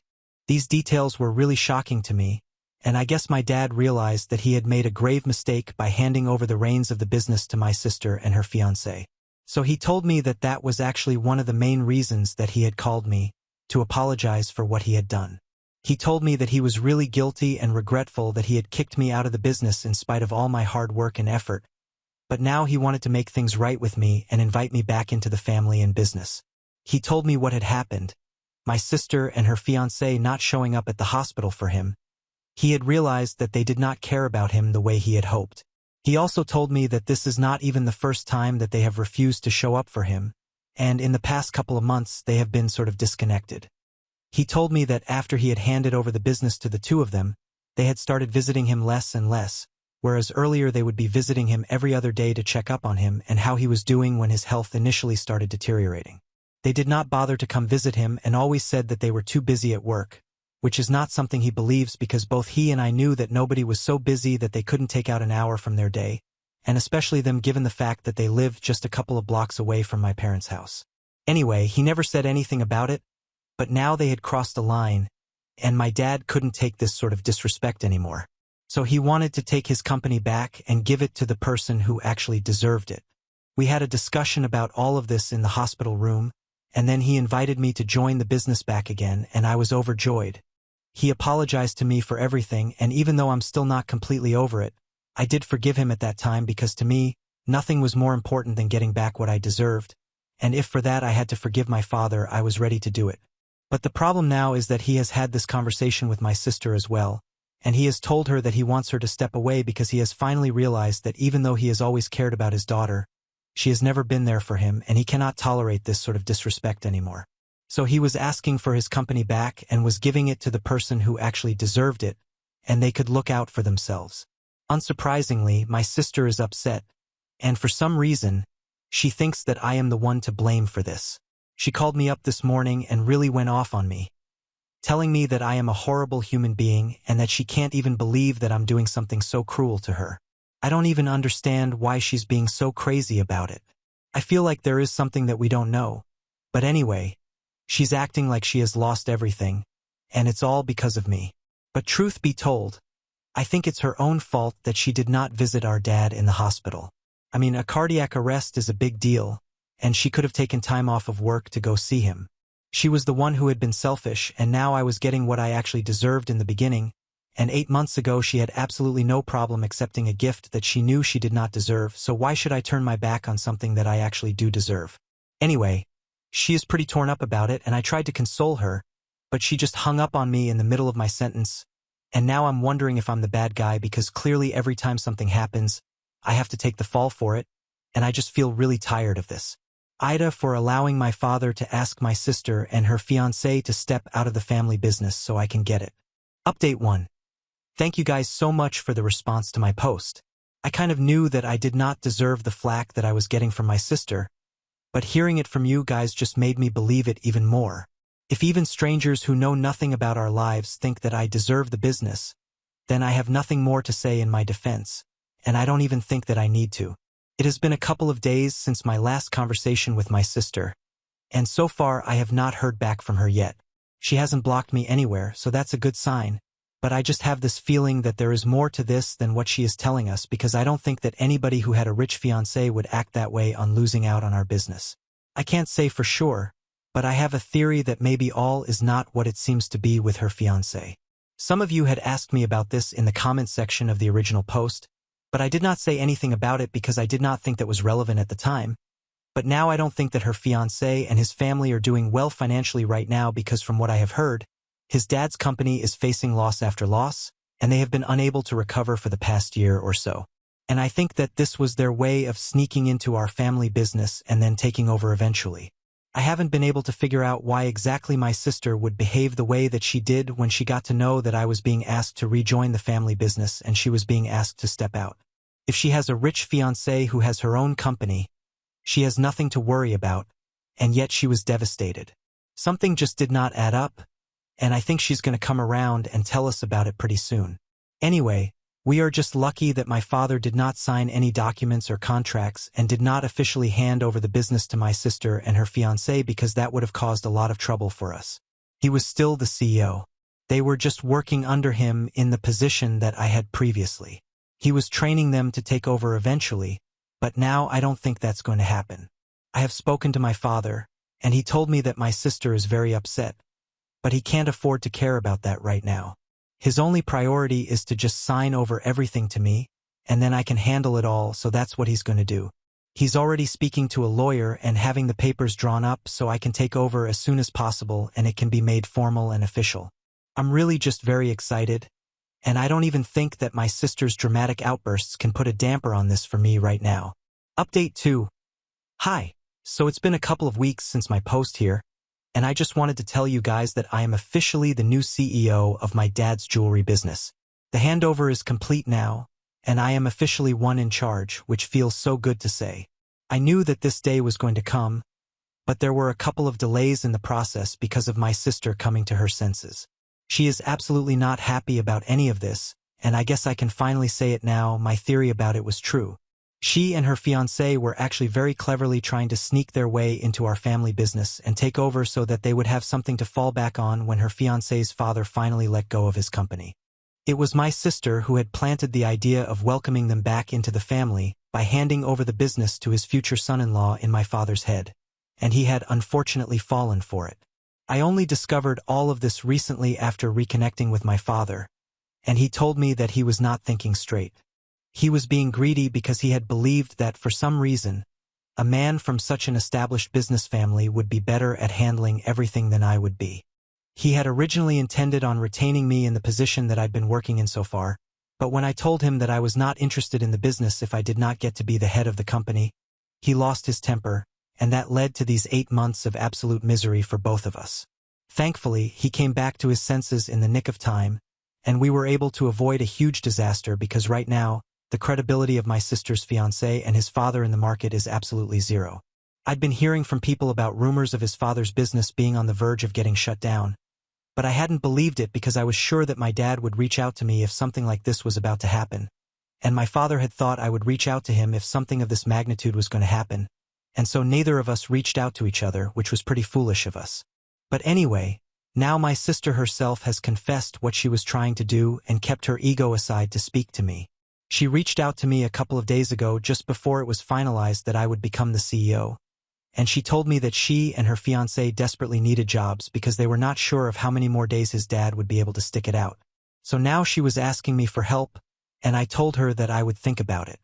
I don't have an issue with hiring them, it's just that I will never ever be able to trust them again because I knew what their original intentions were, so that's what I'm kind of feeling weird about right now. I do want to help her out, but at the same time, how can I even hire people whom I don't trust? Anyway, I told her to give me some time, and she has agreed to do that so far, but I don't know what I'm going to do. Update 3. Hey, so I have decided not to hire my sister and her fiancé. I know this will probably make me seem really selfish to some people, but honestly, I can't trust these people. When my dad had offered them to take over the company at first, they had accepted it, and they haven't even bothered to reach out to me for the next 8 months. They had absolutely zero compassion or empathy for anybody apart from themselves, and I don't want people like that around me or working for me. So with a heavy heart, I had to tell my sister that I couldn't help her out. Obviously, she did not take it too well.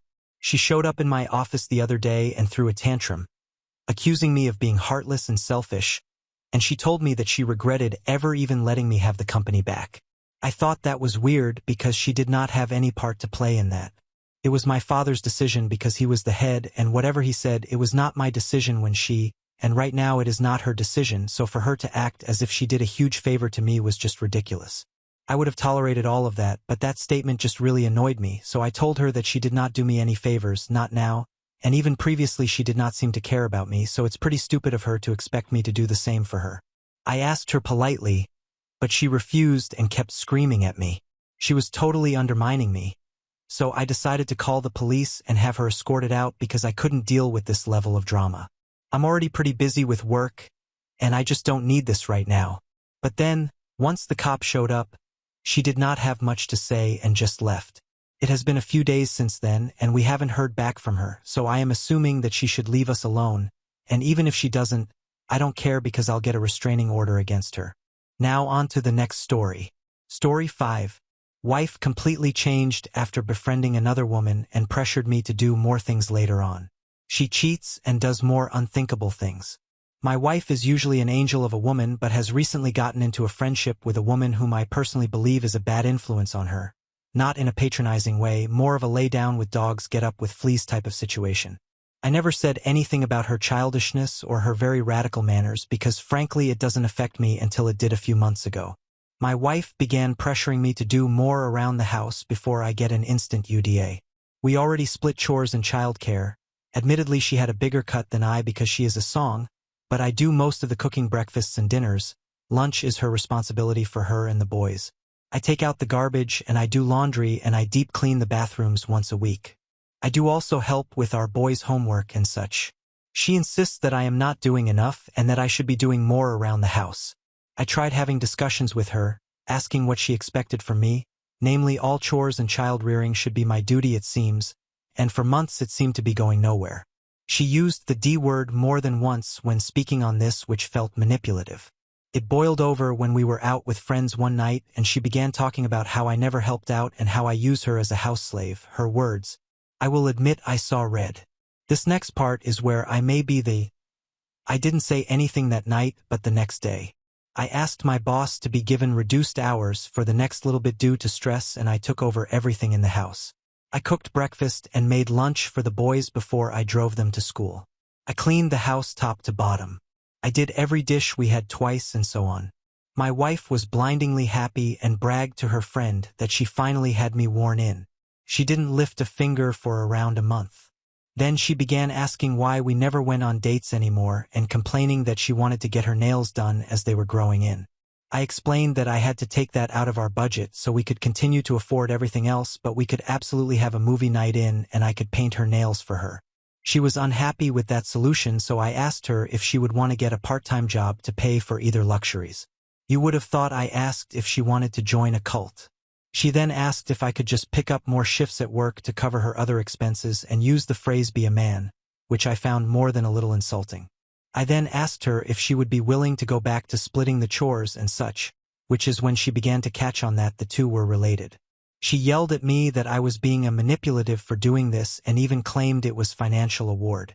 I stood strong for a while, but now I'm questioning my methods because even I feel what I did was a bit underhanded.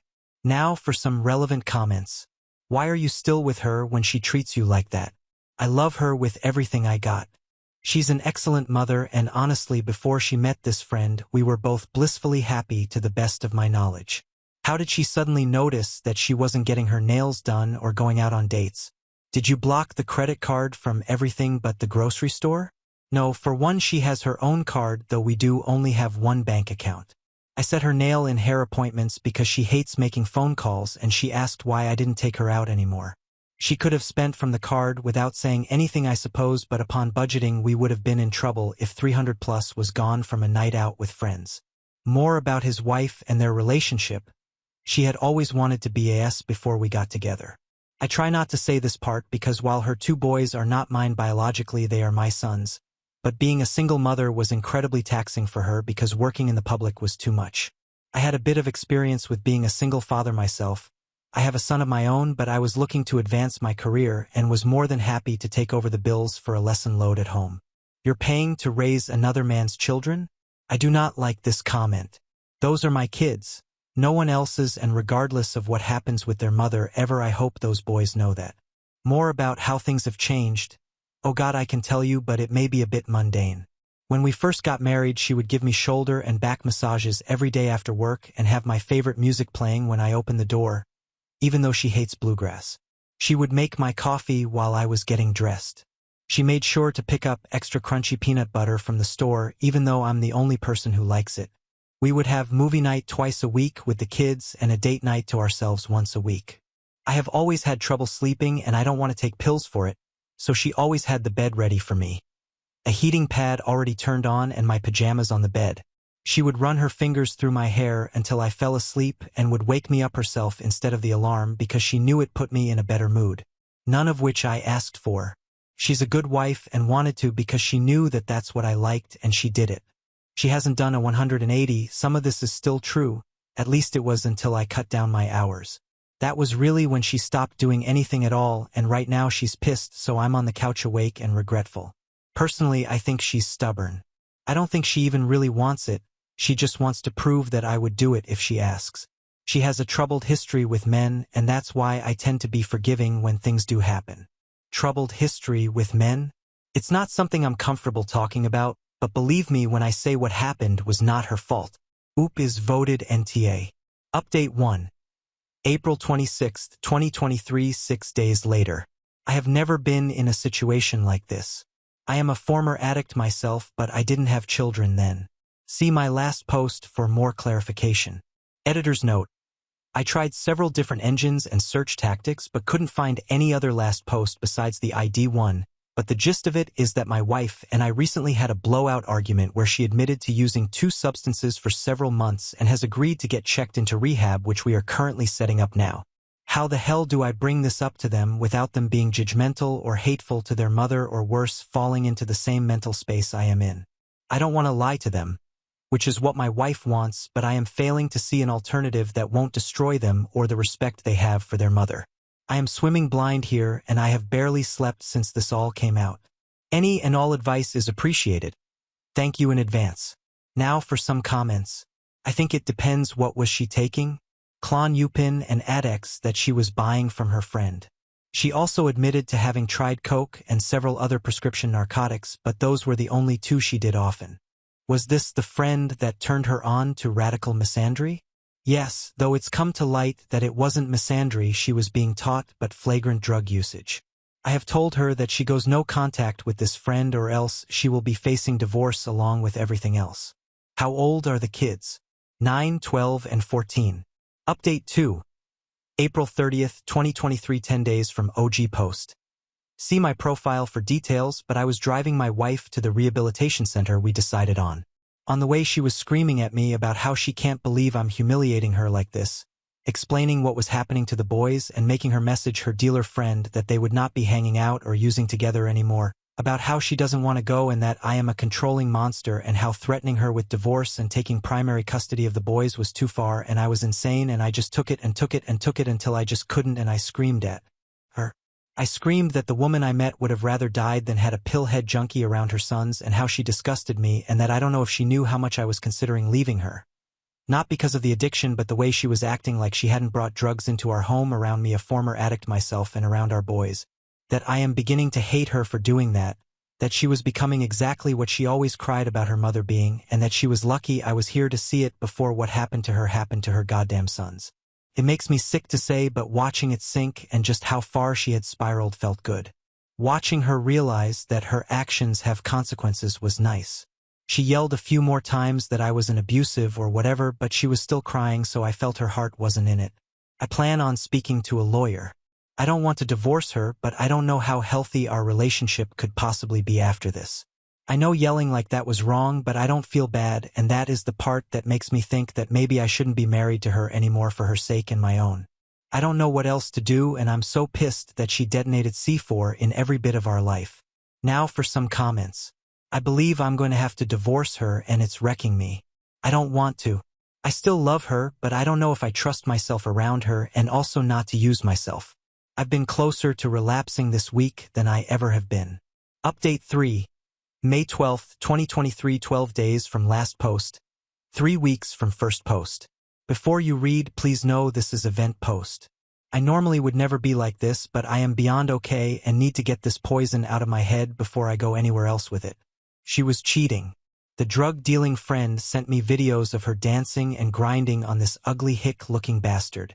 I am goddamn destroyed. The boys are staying with my mother for a few days and I'm taking the next week off work. I am so done. I have never been so angry in my goddamn life.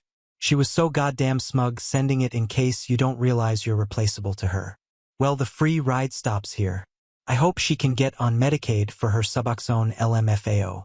I'm done. I saved the video immediately and I'm going to see a lawyer ASAP. I can't tell anyone yet because I want to do this right. Thankful as my parents insisted on a prenup with what I at the time thought was an inhumane cheating clause. Never been cheated on before and I feel like tearing my goddamn hair out. I genuinely never thought she would turn out to be such a scummy piece of... I cannot handle this. I am not physically able to handle this. I haven't been able to keep food down and I drank for the first time in over a decade last night. Then I woke up and had to pour the rest down the drain because I am about to spiral and my boys don't need both mom and dad in rehab right now. I am so close to losing my goddamn mind. Also believe what you want but stop sending me private messages about how I should take down the posts or that posting about my personal relationship with my wife is wrong. Please leave, maybe it will not work. This is the only place I can talk about this. Editor's note. Opie clarifies the kid's situation SL who is related to who. 2 of my 3 sons are stepsons but I adopted them. They never had a father due to their bio dad being an absolute piece of. My biological son is the youngest and was born to a girlfriend who is not in the picture and doesn't want to be. My sons are 9, 12, and 14. She had 2 jobs when I met her, though they were both jobs, and I'd been looking into finding her a better one. When it comes to the dealer, she was getting the drugs from her friend who is a woman and a few of the men who she cheated with. Update 4. July 19, 203 months from OG post. You can read my other posts for more context on what happened to get here if you like, but the short of it is I was blind to my wife's addiction until she admitted it and went to rehab. While she was in rehab, I was sent evidence that she had been cheating often and with more than one person. I have been working on filing for divorce while she's in rehab, not just for the cheating but because with that on top of everything else and myself nearly sinking back into my own addiction due to the stress of the situation, I couldn't stand to even think of her anymore, and there's no healthy relationship that is room for that mindset. I honestly didn't want to be in a room with her again to try mediation or counseling due to the fact that the last time I was alone with her I raised my voice and at the time even felt she deserved it. I of course now know that me doing it was terrible and could be considered abuse, yet another reason I should not be in a relationship with this woman.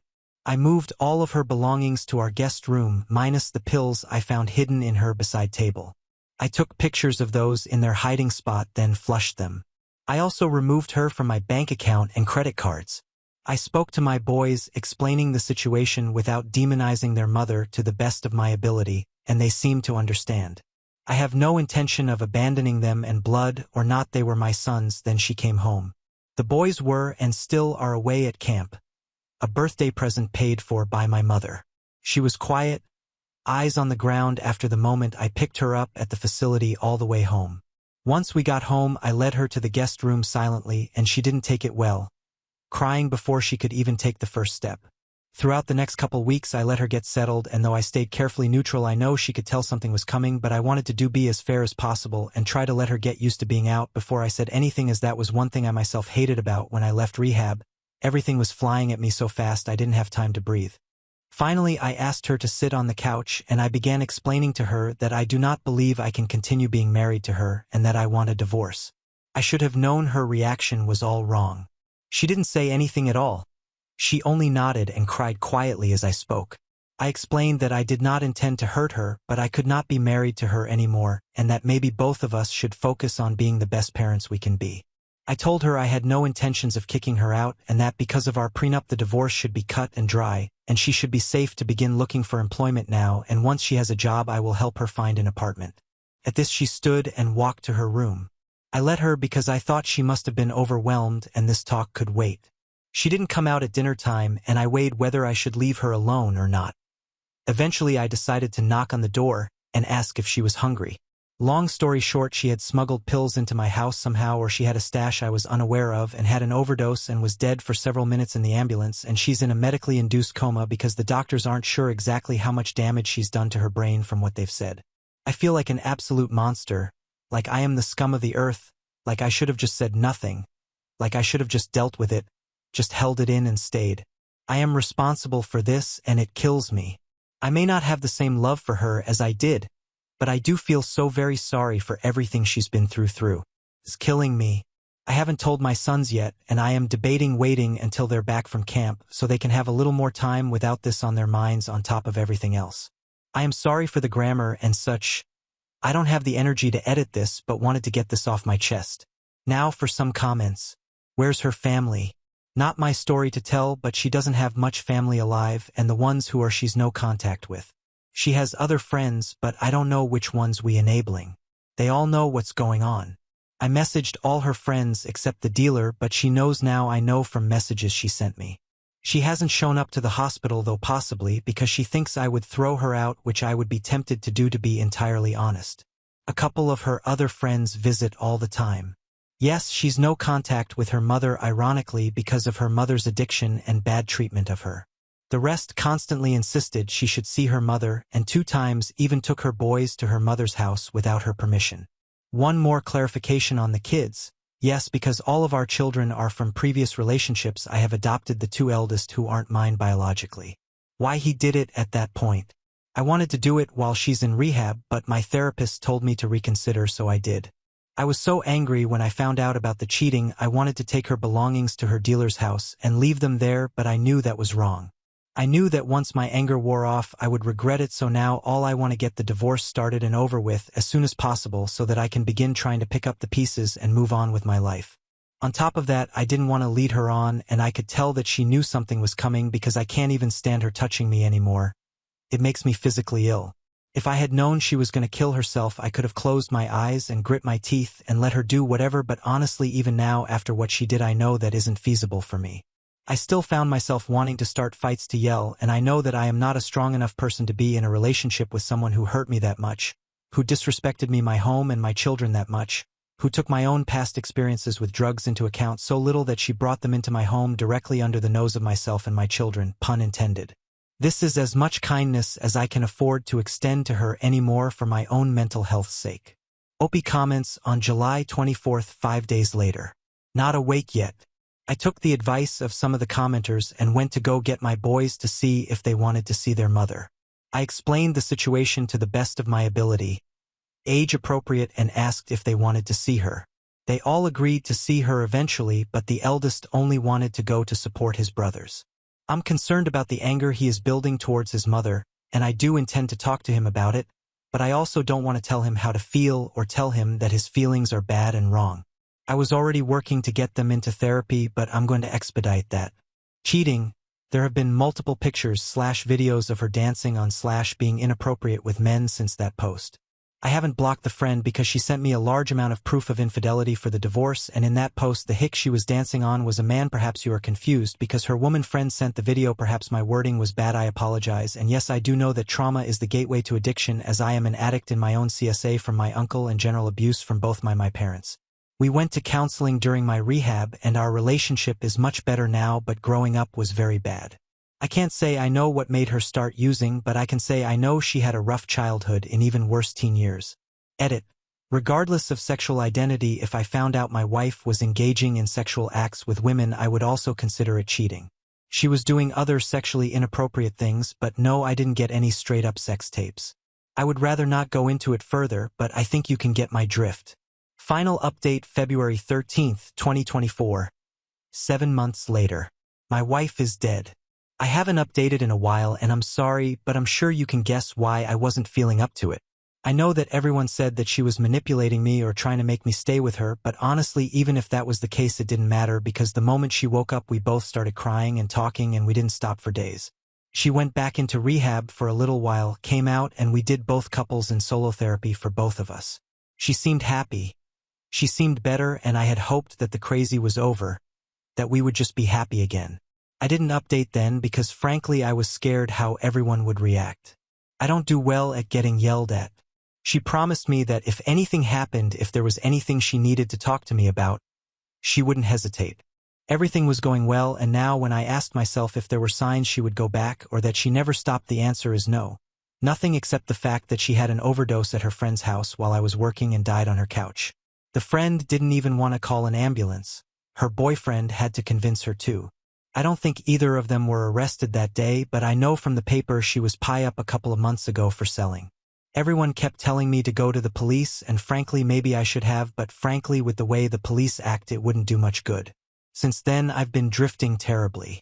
I took up smoking again, something I quit before I got married because she hated the smell. I hate it now too, the smell I mean, but the hand to mouth is nice. My sons are in therapy and are taking the loss as well as they could be expected to. The younger two talk about her a lot, but the eldest is mostly angry. I'm thankful he doesn't seem to want to say things to his brothers about it, but I always let him tell me anything he's thinking even when it breaks my heart. I know that maybe everyone here has an idea of who my wife was, but one thing that you could never deny was how much she loved our boys. They were her pride and joy, absolutely everything to her. I miss her. I miss her so much it feels like a death rattle to breathe. There's never music when I get home anymore and I hate it. I hate the quiet so much that some days before I go inside I sit in the car and just cry because I know she won't be there. I haven't even been able to clean out her side of the bathroom yet. It hurts too much to think about getting rid of her perfume or her toothbrush. I haven't felt like writing for obvious reasons, but there's something that feels important now, so I will. Valentine's Day is tomorrow. On the way home from work recently I caught myself calculating flower prices before I remembered that I have no one to give them to unless I put them on her grave. I remember being pissed off at how expensive roses were getting, and now that seems so silly. I just wanted to say, if you have someone you love, please cherish them. Do something extra nice for the person you love tomorrow for my sake. Nothing crazy, but maybe you can dance around the living room to your song or read to each other something soft or good to let them know you're real and really there. I know that's so cliché and corny, and if Alex were here now she would actively bully me, But sadly the old bastards were always right. Life is short, isn't that a kick in the ass? Now for some comments. Smoking, I know I should quit smoking. I don't do it in the house because the smell really does make me sick after a while. I only really do it at night or in the early mornings. I'm considering getting one of those flavored air ones that are going around with no smoke or whatever so I can keep the hand-to-mouth thing, which I like a lot, and mist. Not the best compromise, but it's something. Try widow support on Reddit. I might honestly thank you. Any kind of emotional support right now is going to be welcome. It's hard for me to be emotional around my boys because I hate to make them feel like they're ever in a position where they need to take care of me. Poor kids have been through enough without me losing it, but I've been such a mess that they've caught me crying in my car more often than I'd like. Not to imply that I refuse to cry around them at all, just I hate them seeing exactly how much of a wreck I am. Are you in therapy? I'm in therapy, but it's a long process, especially considering I'm a former addict myself. The entire situation has aged me a decade and a year. As someone whose dad went through similar, cry in front of them, it's okay. I can try it, just always makes me feel so guilty. I know I shouldn't, but I always just think to myself, what are you doing? You're meant to be taking care of them, not the other way around. I hate to think that they ever feel the need to walk on eggshells around me because I'm too much of a wreck to handle something. I know that's a bad answer, but it's true. It just always comes around to the face that those are my boys and I am their dad. I am supposed to be stronger than this for them, and I don't mean to imply that crying is weak or wrong, I just don't know how to turn it's okay to cry into it's okay for me to cry in my head. Then of course I mostly mean now after everything at the funeral there was no helping it, and for the first few days after that I was such a mess my parents came to stay with us because they were concerned I wasn't sleeping. This exchange and the commenter who wrote the above statement about crying.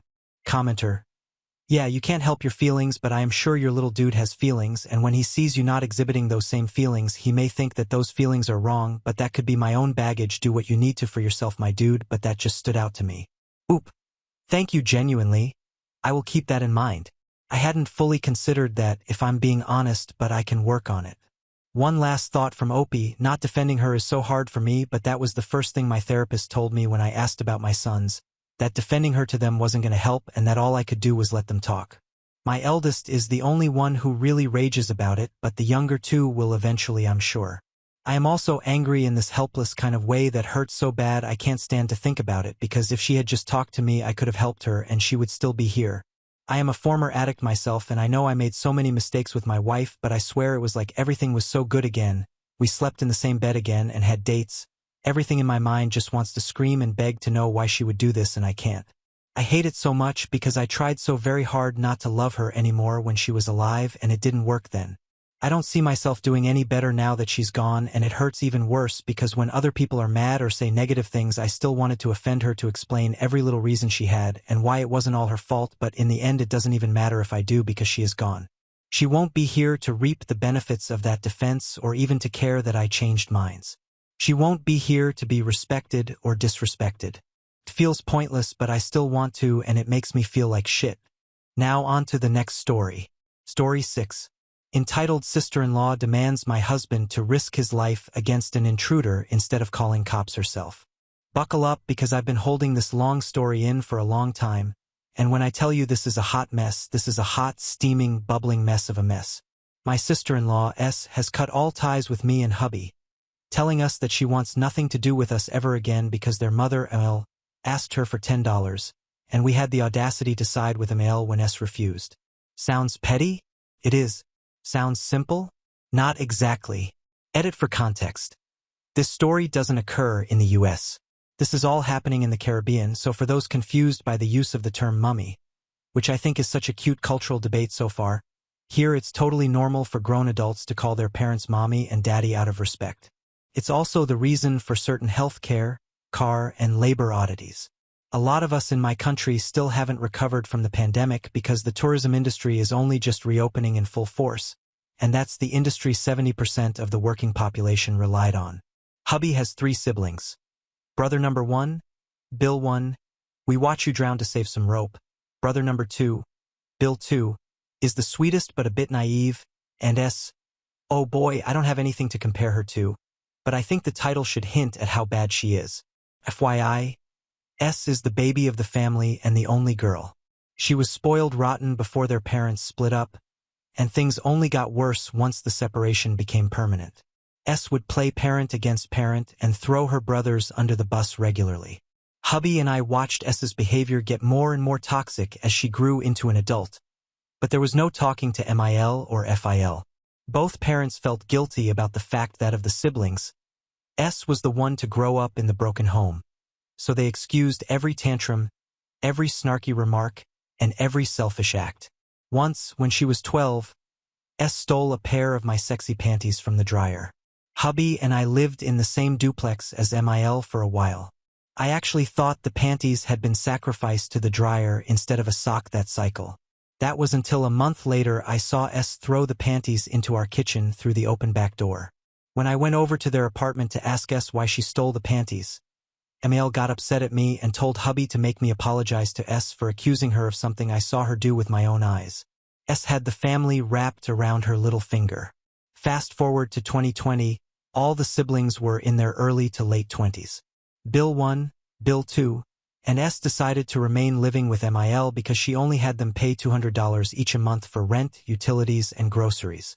ML still felt guilty about breaking up the family, so she sacrificed her freedom and needs to take responsibility for more than half the monthly expenses while her kids parted the land down. I mean, they literally parted the land down. One summer, ML couldn't even afford shoes for work, but S went on a week's vacation abroad. But something else happened in 2020, right? Enter the pandemic. ML was laid off permanently from her job, so she looked to her adult children for financial support until she could find a new job. I emphasize adult because at some point in our lives, children will have to help their parents. We just had to start a bit earlier, but it wasn't going to be for the rest of MIL's life. Just yet. The 4 siblings just had to hold down the fort until M found a new job. Simple. Well, Bill 1 wasn't pleased, but he's reasonable once you get him to sit down and listen to sense. Bill 2 rolled with the punches. S, however, after 5 months, S moved out to live with her boyfriend without warning. All S said as she packed her things was, "I'm too young to take care of you, Mommy. I have my own life to live." Never mind her Bill 1, Bill 2, and hubby were all chipping in equally. Apparently, S had been carrying the load all by herself, and she just had enough. She was so tired that S left her dog for Mill to take care of with no money. We were all speechless. Not only had S been living with Mil for almost 2 years, paying practically nothing, but Mil called in a favor with a friend to get S a job right out of high school. S didn't even have to apply. What's worse, Mil, with the help of me and hubby, bought S a car with no expectation of ever being repaid, and you better believe S never offered to pay us back either. Without Emil's help, S would have had nothing, but S left Emil up creek without a paddle, and Emil lost her apartment. While hubby and his family have learned to take S's abuse with a step and an eh. Her boyfriend was no such sucker. S's boyfriend dumped her after a VR. The saint, I'm surprised he held on that long, and told S to scram. And guess who she came bawling back to? Mill. And guess who took her in without a peep? Mill. I was disgusted because S had abandoned the family. Bill 1 had moved in with his girlfriend, and Bill 2 had been forced to find an apartment and take Emil in, yet their S was sleeping on Bill 2's couch. But I'm only the DIL. I can't tell a mother how to handle her child. I tell hubby my thoughts, of course, but he's such a softie. He and Mil help S find her own apartment since Bill 2 couldn't accommodate S long term. And when she gets evicted after a year for being a brat to her landlord all the time, Mil and hubby helped S find another apartment. I even gave S $700 from my personal savings so that she could pay the deposit on the place. Now we're finally getting to the real story. So we loan S the $700 in the summer of 2022 with the expectation that she pay me back at least $100 a month. The operative word is expectation. But the reality was that S didn't pay us back at all. Every month she had an excuse for hubby as to why she couldn't pay us the increments. Oh, I had to buy a new battery for my car. Oh, I had to go to the doctor, and it was so expensive. Oh, I had to buy a new battery for my car. Wait, didn't I say that one about the battery already? Yep. S actually used that excuse twice. I had already resigned myself to the cold reality that I'd never get that $700 back. We're not well off by any means, hubby and I, but we're not stingy. If the family needs help, we help, but rarely do we receive any thanks or compensation. I've grown used to it, so when S slunk on paying us back, I didn't make a fuss. Yes, I knew she was splurging money on Shine every week and $20 lunches every day that she would flaunt in front of Emil, who was still without a job 2 years later because the economy got so bad. But what could I do? I was more upset that S would actually leave work every day to eat her $20 sushi bento box at Emil's place without ever offering Emil a bite, let alone a plate. But this is how the $10 debacle started. Emil was still living with Bill 2, and Bill 2 was getting tired. See, even though the 3 brothers were equally supporting Emil until she got her life together again, Bill 2 had to live with her. That meant his social and romantic life had come to a halt. Not to mention he was responsible for Emil's pets and S's dog. Bill 2 had the added pressure of paying for extra utility use and the responsibility of transporting Emil and the pets around. Notice I never said anything about S helping out? Well, that's because in S's mind she provided a different kind of support. Every purple moon, S would let Emil crash on her couch. No, she didn't let Emil live with her. She'd essentially invite Emil over for a sleepover every once in a while. Then the next day, S would ship Emil back to Bill 2's place. Never mind, Bill 2 was already taking care of S's dog. Never mind, Bill 2 already supported Emil financially and kept a roof over Emil's head. But the sad thing is that Emil adored her sleepovers with S. She looked forward to the mother-daughter time, even though we all knew that time was spent at home on the couch watching Netflix. Bill 2 wasn't pleased with the favoritism. Anyway, Emil was at S's apartment for one of the rare sleepovers, and she was strapped for cash. She needed toothpaste and dog food for the critters, so Emil asked Sil for $10. Hubby and I found out because half an hour later hubby got this phone call. S. Hubby? Something's got to give with mommy. Hubby. What is mommy being stubborn about something? S. No, I just can't deal with her asking for money anymore. Hubby. Okay, whatever you say. What happened? Sil proceeds to tell hubby about the $10 request. He puts his phone on speaker so that I can hear this utter rubbish. S. Honestly, hubby, I'm done. I can't deal with this anymore. Mommy's going to break me. Hubby. Really, S? $10 is going to break you? Sil doesn't take too kindly to this retort, so she proceeds to list the following excuses as to why she doesn't have $10 to give to Mill, followed by hubby's rejoinders. I have a car loan to pay. Hubby, no you don't. We helped mommy buy the car for you in full. S. I have car insurance to pay each month. Hubby. Since when does anyone pay car insurance monthly? That's an annual fee. Well, I have utilities to pay. Hubby, no you don't. Your rent is all-inclusive. S. Not Netflix. I had to pay my Netflix bill, you know. Hubby. You had to pay for Netflix? Are you serious? That's your excuse? At this point, hubby has had enough, but he knows S by now. If he rails on her like he wants to, she'll shut down. So, being a good big brother, he offers advice instead. Hubby. Okay. Hey S, it seems like you're having trouble budgeting your money. Mill isn't wrong for asking for $10. S. But I need gas in my car.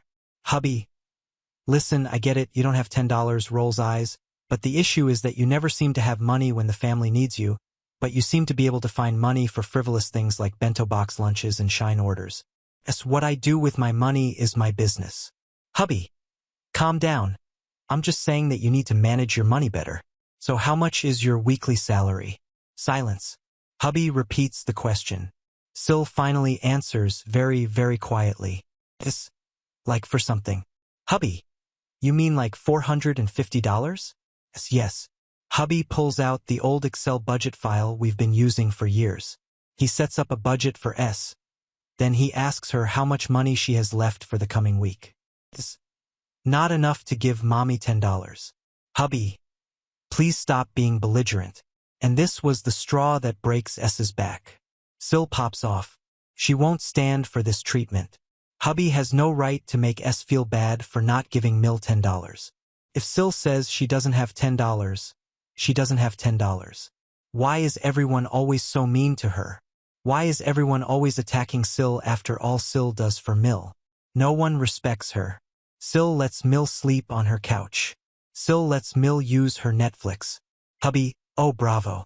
You let mommy sleep on your couch and soak up the internet your landlord pays for. Thanks to you, mommy doesn't have to sleep on the street tonight. So you know what, maybe she should. I'm not the mother. I have my own money and my own life to live. If I want to buy sushi every day for lunch, I should be able to. Hubby. Yeah, you can afford to eat sushi every day, but you haven't paid back a single cent of the $700 she loaned you in the summer for the roof over your head. S. You know what, you OP and mommy? I'm done with this family. Then she hangs up. People, within 2 minutes, I get a notification from my bank. Remember how Sil had so many expenses and couldn't afford to pay us back that $700? Remember how she had so many bills that month that she couldn't give Mill $10? Well, Razla, Sil sent me the full $700. She had it the entire time. She'd simply decided for months that she wasn't going to rush to pay it back. Hell, she probably thought she'd never pay it back at all. But that's not the worst of it. MIL calls. She wants to know what happened. Sil called her minutes before to tell Mill that she transferred $50 into Mill's account, and that would be the last $50 Mill was ever going to get from S. Sil then told Mill to have a nice life and to never contact her again. By damn. Of course, hubby is furious. The scheming brat had been cheating all of us. She'd taken the entire family for a ride. He tries to call S to reprimand her for being so evil to Mill. But guess what? Sil has blocked hubby everywhere. MIL and hubby talk about the situation. After all this, hubby is still concerned about S's well-being. Hubby tells Mill about the budget he worked on for S to help her if she's only making $450 a week. Sil needs to be more careful with her money. Mill, $450? Sil doesn't make $450 a week. She makes $650. Reread it. I literally fell to the floor. This S lied to hubby about her weekly salary just to get out of giving Mill $10. At this point, MIL realizes Sil doesn't care about anyone but herself. It hurts because S is Mill's only daughter, but Mill agrees with hubby that this behavior can't be accepted. Hubby makes a pact with Mill to go no contact with S since Sil believes that she doesn't need her family. So then tell me why Bill 2 calls us a week later to tell us that Mill is babysitting S's new dog? You heard me, new dog, not the dog Bill 2 is taken care of. Sil got a new dog, and the moment Mill saw Sil's name on her phone screen, she took the call. This was about 4 months ago now, and S and Mill seemed to be right as rain with each other, even though Sil said point blank that Mill should sleep on the street. M accepted her back with no request for an apology.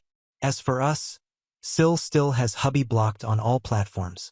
I guess we're the bad guys after all. How dare we call us out on her and make her feel bad for not giving Mill $10, right? Update 1. It's been a while since things went down with my S, who cut contact with me and DH because we thought she was being unreasonable and selfish when she denied Mill $10, which you can read here, but I finally have an update and I'm cackling. Apparently, after S reconnected with Mill a week after she told Mill to jump off a bridge, Mill and Sil started hatching a plan to move in together. They just had to wait until S's lease ended in June. Well, April came and Bill 2 was anxious for news. He wants his space back to himself after almost 2 years of housing Mill. He wants to vape and drink a glass of whiskey without Mill nagging him. He wants to bring a girl over to wine and dine. He wants to choke the chicken without Mill snoring in the next room. But Mill has no answer for him. Well, I guess Mill asked Sil for that answer because Sil blew up. First, she called Bill 2 and told him to keep his nose out of her ass and proceeded to block him on all platforms. A week later, Sil called Mill and said that Mill is too toxic to have in her life, and not only will S no longer be moving in with Mill, but S is going no contact with everyone. Mill cried to DH. We rolled our eyes and shrugged because we definitely didn't see that coming. Then just this Saturday, Bill 2 got a notification from his bank. Someone had transferred $50 to his account. He was confused and decided to wait to see who sent it. Not an hour later, he got a call from an unknown number. It was S.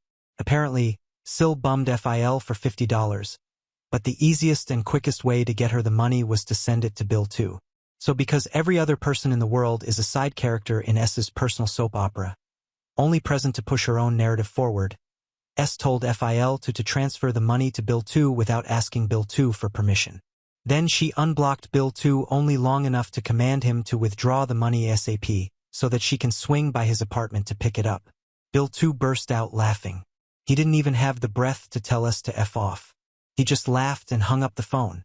Bill 2 called DH, and since FIL didn't even wish either guy happy birthday this year, the brothers decide to use the $50 as a gift from deadbeat Papa to buy drinks for a shindig they'd planned on having for their uncle who came in on Friday from Europe. The party was yesterday and all the family, excluding FIL because this is Mill's brother, came together to drink, talk, and be merry. So we're invited, but I couldn't go because I have the cold. Boy, I wish I'd went anyway. DH came home laughing. Apparently, Sil really needed that $50 because she hounded and harassed Bill 2 nonstop. Finally, he relented and told her that she could come get the money at 12, 2 hours before the party was to start. He did it to avoid inviting her to the party but also to avoid hurting her feelings. However, the Queen of Sheba does all things on her own time, and so she arrived at the height of the party. People were laughing, grilling, and having a merry time without her. Of course, the uncle felt bad for S, especially because he didn't know the situation. He asked Sil to stay and grab a plate, but S said, "Oh no, I have other places to be," and then hewed off to her car, sped away in dramatic fashion, cloud of dust and all. Ditch says for a good hour everyone talked about what a stink woman S turned out to be and how sorry they were that the brothers had to deal such a sour sister. But no one said this to Mill. It was pretty clear to everyone where S got her ways from, but better yet, Bill 1 got a message soon after Sil left. In fact, it was S. She wanted to know if Bill 2 and Mill had invited him and DH to the party. When Bill 1 said yes, Sil sent a voice note ranting about how much she hates her brothers and her mother and cried about how no one appreciates family and how everyone always treats her like a dog. But she didn't care because fat and dull are all of us. But pray tell, how could she expect anyone to invite her to anything if she's cut contact with every bloody body? It ain't much, but ain't karma sweet. Update 2. It's 2 a.m. and someone's in my window. Risk your life so I won't have to call the police. Update.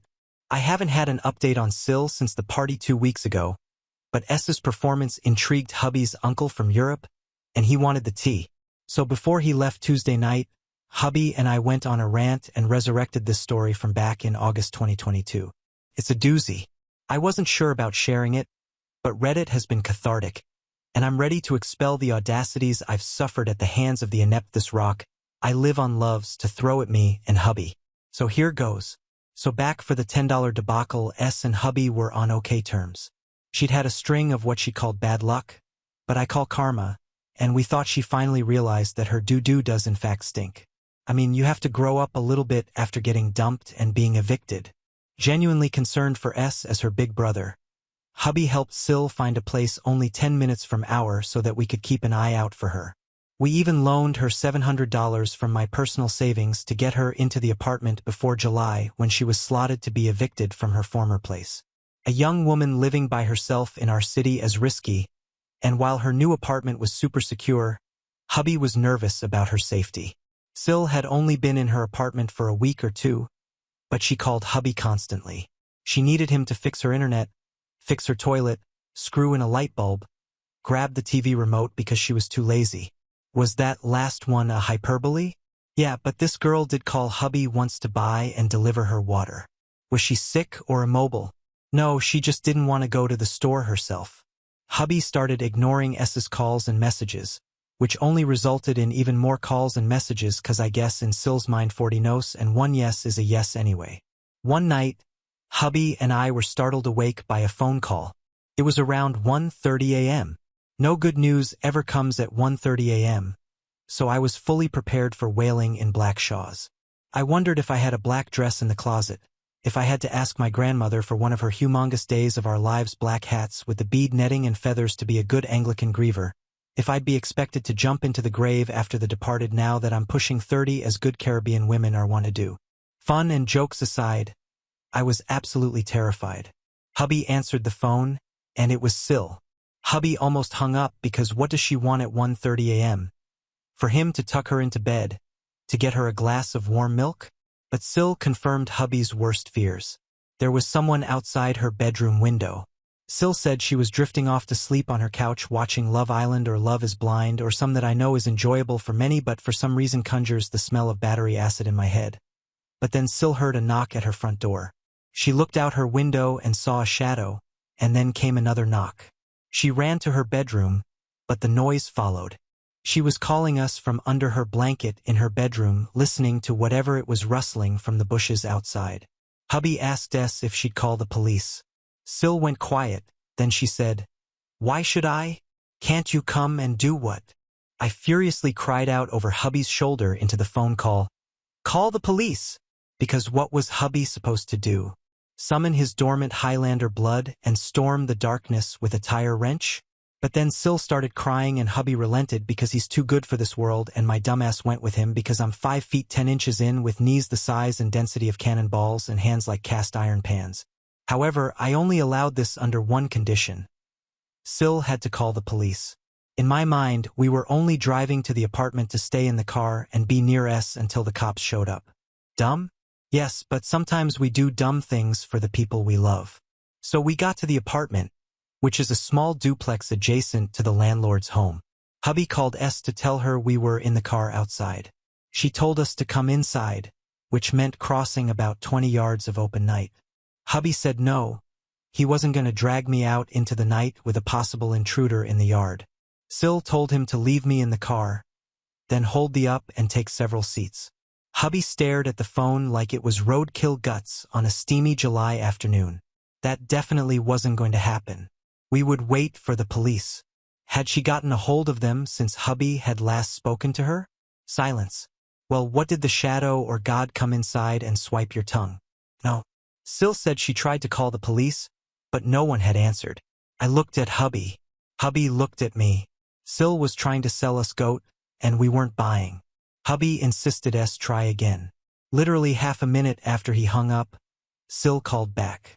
No one answered, she claimed. Hubby was seething. How could anyone answer the phone? Probably only hiccuped on the cop side. Did she really think she'd get a response in less than 30 seconds? Sil got defensive and said it didn't make any sense to call the police because she knew they'd never come. I'd had enough. I called the police myself and guess what, y'all? They answered on the second ring. I gave the police the details S had given me, and they promised someone would be right over.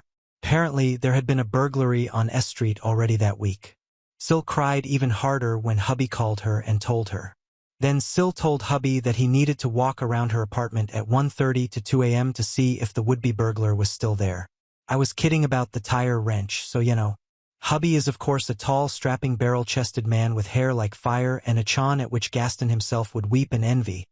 But hubby was not going to walk around a dark yard at 2 a.m. with a supposed villain in the bush either. Hubby or I must have spotted the landlord's storm lights, which were off but pointing in the direction of S's apartment. Hubby reasoned that if the landlord turned on the lights, they would shine directly into the dark area in S's backyard, which would at least scare off any intruders. No, S said she couldn't call her landlord at 2 a.m. She might wake the woman up, and that would be so rude. Y'all, then what are we, bats? Why didn't she think it was rude to call us? When people talk about the breaking point, I wonder if they feel it. I wonder if it feels like a splinter and then a crack of searing heat. That's what I felt when this entitled brat said that she called hubby because she thought hubby would come to scare the intruder away for her. With what, Sil? With what? Some PVC pipe? The grill from the car hood? Maybe my umbrella? What if the intruder had a gun, y'all? Sil told hubby to stop being and just walk around the apartment already, and that's when we left. S called us a couple dozen times on our way home. Hubby finally returned her calls after a pause in the deluge, thinking Ghostface must have finally silenced her. Unfortunately, no, she'd gotten sorted out, so we no longer served a purpose in her personal soap opera. The police had come, which woke up the landlord. The cops didn't find any evidence of an intruder, but they did determine that the front gate had been compromised at some point, and they told the landlord to fix it ASAP. Oh, and they also determined that the tenant in the apartment right next to Sil's had a visit from her sneaky link that night. He might have knocked on the wrong door at first. Sil was furious with me for calling the police because I made her look like a fool in front of her landlord. I'd wasted the cops' time, and now S's landlord thought she was high maintenance. If only hubby had left me home and just looked around the yard for S like she'd asked him to. So Sil fully intended to send hubby into the darkness that night to face a predator she dared not face herself. She knew that an intruder would more than likely carry a knife or a gun, but she'd have sacrificed my husband, her brother, just so she wouldn't have to expend the energy to call the police or her landlord. Suffice to say, it's been a lovely 6 months since Sil cut us off. We're enjoying her absence immensely, so much so that we're making this thing permanent. Now on to the next story. Story 7. Mill accused me of cheating and threw all my things outside because my newborn son is ugly. I, 28F, have been married to my husband Mike, 30M, for 3 years. We recently had our first baby, a boy named James. What should have been a happy time turned into a nightmare because of my mother-in-law, Linda, 55F. Linda never liked me. When Mike introduced me to his parents, Linda made it clear she thought I wasn't good enough for her son. I'm from a working-class family, while Mike's family is rich. Linda always made mean comments about my job as a nurse, saying Mike could do better than someone who just changes bedpans. But Mike and I fell in love and got married anyway. Mike and I met at a charity event. He was there with his friends, and I was volunteering as part of my nursing program. We liked each other right away because we both loved helping people. Mike was different from other guys I'd met. He was kind and didn't care that I wasn't rich. He liked that I worked hard to become a nurse. We got serious fast. Within a year, we were talking about getting married. That's when I first met Linda. Mike warned me that his mom could be difficult, but I wasn't ready for how mean she was. When I first went to their house, Linda looked at me like I was dirt. She barely shook my hand and fake smiled at me.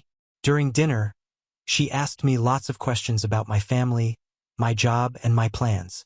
She frowned more with each answer I gave. After dinner, I heard her telling Mike he could do better than that girl.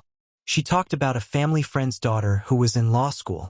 Mike stood up for me, but I knew this would be a problem. Even though Linda didn't approve, Mike and I got engaged a few months later. Linda wasn't happy. She tried to make Mike wait to get married, saying we were too young. When that didn't work, she tried to plan a big, expensive wedding we couldn't afford. Mike said no, and we had the small wedding we wanted. Linda was angry the whole time. She even gave a speech saying she hoped I would rise to their level of being in their family. It was embarrassing, but Mike and I tried not to let it ruin our day. After we got married, Linda kept causing problems. She tried to set Mike up with other women even though we were married. She said Mike was settling for me and that our kids would be common because of my family. Mike always defended me, which made Linda dislike me more. Linda would show up at our house without warning. She'd criticize everything. Our furniture, our food, everything. Once, she even brought a girl she wanted Mike to date, pretending they met by accident. Mike was so angry he didn't talk to his mom for weeks after that. Despite Linda's meanness, Mike and I were happy. We both had good jobs. I became a head nurse at the hospital, and Mike was doing well in his family's company. We wanted to have a baby, but we waited until we were ready. When we told everyone I was pregnant, Linda wasn't excited. She said she hoped the baby would look like Mike's family. She came to every doctor's appointment even though we asked for privacy. She questioned everything we did, from our doctor to the vitamins I took. As I got close to having the baby, Linda got worse. She wanted me to live with her for the last month of my pregnancy, saying she didn't trust Mike to take care of me. I said no, and we had a big fight. When it was time to have the baby, I was in labor for 36 hours. It was really hard, but Mike stayed with me the whole time. When James was born, we were so happy. He had lots of dark hair, just like Mike. We stayed in the hospital for 2 days with our new baby. I was tired but happy.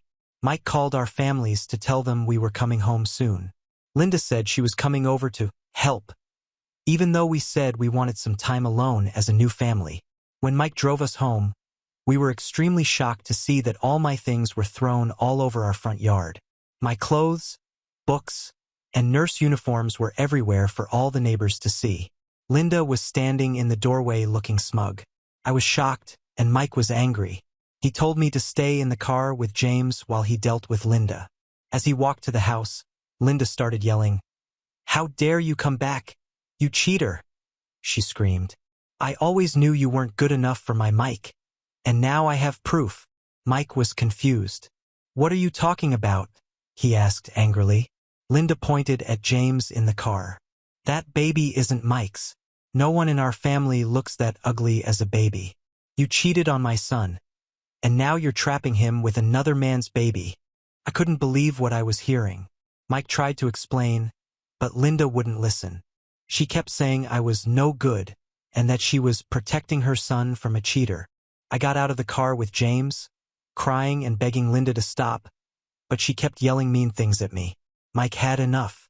He told Linda to get out of our house. She refused, saying she was there to help her son and grandson, forgetting that she just said the baby wasn't Mike's. Mike went into the house and got Linda's suitcase. He brought it out and said, "You need to leave now. You're not welcome here anymore." Linda thought Mike would take her side, but he didn't. "Mom, you need to go," he said firmly. "What you did is unforgivable." Linda realized she lost. She took her suitcase and left, yelling that she'd be back to save Mike and James from me. After she left, Mike and I took James inside and put him in his crib. Then we talked about what happened. Mike was really angry at his mom. He couldn't believe she would accuse me of cheating and try to kick me out of our house. We spent hours bringing my stuff back inside and cleaning up. Mike's phone kept ringing with messages from Linda and other family members. Linda had already told everyone her lies about me cheating. That night, after James was asleep, Mike and I decided what to do. We agreed that Linda couldn't come to our house or see James until she said sorry and showed she could behave. Mike said he wouldn't talk to his mom for a while. The next day, I called my parents and told them what happened. They were really angry and offered to come stay with us to help. We said yes. It's been a week since this all happened, and things are still bad. Linda keeps calling and texting, sometimes saying sorry and sometimes accusing me again. Mike's dad is trying to make peace, but we're not changing our minds. Some of Mike's family think we're being too hard on Linda. They say she was just trying to protect Mike. They want us to forgive her to keep the family together. but others understand why we're angry and support our decision to keep Linda away until she can be nice. I feel bad for Mike. This should be a happy time with our new baby, but instead, he's dealing with family drama and his mom's betrayal. I'm trying to support him and take care of James, but I can see how much this is hurting him. I'm angry and hurt too. I've always tried to be a good wife to Mike, and now I'm a good mom to James. To have Linda attack me like this and try to ruin my family is almost too much. This is really hard on both of us. I'm dealing with all the emotions of having a new baby plus all this drama. Mike is trying to be strong for me and James, but I can see he's tired and stressed. We're not sleeping well, not just because of the baby. Mike has thought about getting a restraining order against Linda, but he's worried about how his family would react. We don't want to make things worse. We've talked about moving to a different city to get away from all this drama, but we like our jobs and our house, and it doesn't seem fair that we should have to move because of Linda's behavior. Mike tried talking to his dad, hoping he could talk sense into Linda, but his dad doesn't want to get involved. I think he's used to letting Linda do whatever she wants to keep the peace. I always thought family was important, but now I'm not sure. Is it worth keeping a relationship with someone who can be so hurtful, even if that person is your mother-in-law? Mike and I have talked about going to counseling to help us deal with this. We know we need to stick together, but it's hard when we're both so tired and upset. Plus, with a new baby, it's hard to find time for counseling. Things got even worse last week when Linda showed up at Mike's office. She made a big scene, crying and telling everyone that Mike was keeping her grandson from her. Mike's coworkers were shocked, and his boss wasn't happy about the disruption. Mike had to explain the situation to his boss, which was embarrassing and stressful for him. Then Linda started calling my workplace. She told my coworkers that I was an unfit mother and that I had trapped her son with another man's baby. My boss was understanding, but it was humiliating for me. I was worried it might affect my job. Mike's sister Emma, 27F, got involved next. At first, she sided with Linda, believing the lies about me cheating. She called Mike and said some really hurtful things, accusing him of choosing me over his real family. Mike was really upset by this because he and Emma had always been close. But then something unexpected happened. Emma came to our house one day when Mike was at work. She said she wanted to see the baby for herself. I was nervous, but I let her in. As soon as she saw James, her whole attitude changed. She could see how much he looked like Mike, and she realized Linda had been lying. Emma apologized to me and promised to talk to the rest of the family. She became our biggest supporter, defending us to Linda and the rest of the family. This caused a big fight in Mike's family, with people taking sides. Linda didn't like that Emma was on our side. Now she started spreading rumors that Emma was jealous because she wasn't married and didn't have kids of her own. This hurt Emma a lot. Things got even crazier when Linda hired a private investigator to follow me around. She was convinced that if I had cheated once, I must be still cheating. The PI followed me to work, to the grocery store, even to my doctor's appointments. It made me feel scared and violated. When Mike found out about the PI, he was furious. He confronted Linda and threatened to get a restraining order if she didn't stop. Linda cried and said she was just trying to protect her son. But Mike didn't believe her anymore. The final straw came when Linda tried to file for grandparents' rights. She went to a lawyer and tried to get legal visitation with James.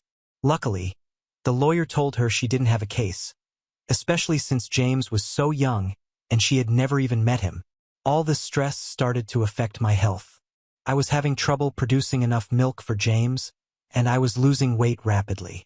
My doctor was worried about postpartum depression. Mike insisted I take some time off work to rest and recover. Mike's dad finally realized how serious the situation was. He came to our house and apologized for not stepping in sooner. He promised to deal with Linda and to support our decision to keep her away from our family. Now, 3 months after James was born, things are finally starting to calm down. Linda has stopped calling and texting as much. Mike's family, for the most part, understands our position. Emma visits regularly and has become a great aunt to James.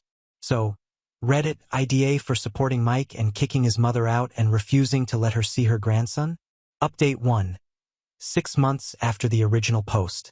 It's been 6 months since my last post, and so much has happened. I want to thank everyone for their advice and support. It's been a roller coaster, and I'm grateful for this community. Here's what's been going on. Linda's behavior got worse.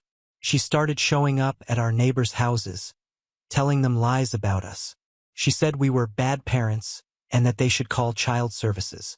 Some neighbors believed her and started giving us dirty looks. Others came to us and told us what she was doing. It was embarrassing and stressful to have our personal lives spread all over the neighborhood. One day, Linda came to our house when Mike was at work. She banged on the door and yelled for hours. I was terrified, holding James and trying to keep him calm while Linda screamed outside. I called the police, but Linda left just before they arrived. The officers took a report but said they couldn't do much since she was gone. After that scary incident, we decided to install security cameras around our house. The stress started to affect Mike's job. His boss called him in for a talk, saying Mike seemed distracted and that his work was slipping. Mike had to explain everything that was happening with his mom.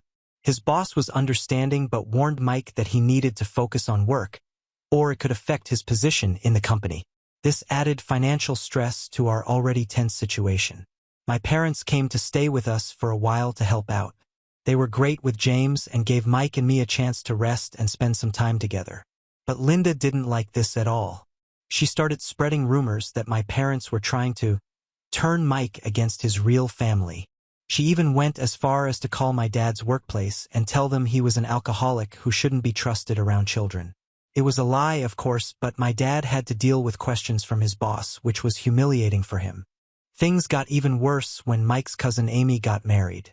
We weren't invited to the wedding because Linda had told the whole family that we didn't want to be part of it anymore. She said we thought we were better than everyone else now that we had a baby. Mike was really hurt by this. He and Amy had been close growing up, and he had been looking forward to being at her wedding. Emma, Mike's sister, tried to stand up for us at the wedding. She told everyone the truth about what Linda had done, how she had accused me of cheating and tried to kick me out of my own home. This caused a huge fight at the reception. Some family members took our side, saying Linda had gone too far, but others still believed Linda's lies and accused Emma of betraying the family. The fight got so bad that the bride, Amy, ended up in tears. Her new husband was furious and kicked everyone out of the reception early. Amy later called Mike, crying and saying her wedding was ruined because of our family drama. Mike felt terrible, even though it wasn't his fault. After the wedding disaster, Mike's family was split down the middle. Some stopped talking to us completely, blocking us on social media and refusing to answer our calls. Others called to apologize and say they believed us. Mike's Uncle Joe, Linda's brother, was especially supportive. He told us he had always known his sister could be difficult, but he never imagined she would go this far. Linda then tried a new tactic. She started being super nice. She sent gifts for James and cards saying she was sorry. She even sent Mike and me gift cards for expensive restaurants, saying she wanted us to have a nice date night. At first, we were suspicious, but part of us hoped that maybe she had finally realized how wrong she had been. Mike especially wanted to believe his mom had changed. He missed having a normal relationship with her. Against my better judgment, we agreed to let Linda visit. We set strict rules. She could only come when both Mike and I were home, and she couldn't be alone with James. At first, everything seemed fine. Linda was polite to me and doted on James. She even brought a homemade meal, remembering how much Mike loved her cooking. But it was all an act. On her third visit, when Mike went to the bathroom, Linda tried to make a run for it with James. She had her car running in the driveway and a packed bag hidden in her purse. If my mom hadn't been there to stop her, she might have succeeded in taking our son. We called the police immediately, and this time they arrested Linda for attempted kidnapping. Seeing his mother handcuffed and put in a police car was devastating for Mike. He broke down crying, feeling like he had failed both his mom and his son. Linda spent a night in jail. The shock of being arrested seemed to finally wake Mike's dad up to how serious the situation was. He came to see us the next day, looking tired and sad. He said he was filing for divorce from Linda and apologized for not believing us sooner. He asked if he could still be part of James's life, promising to respect our boundaries. After a long talk, we agreed to let him visit but made it clear that he couldn't relay any information to Linda.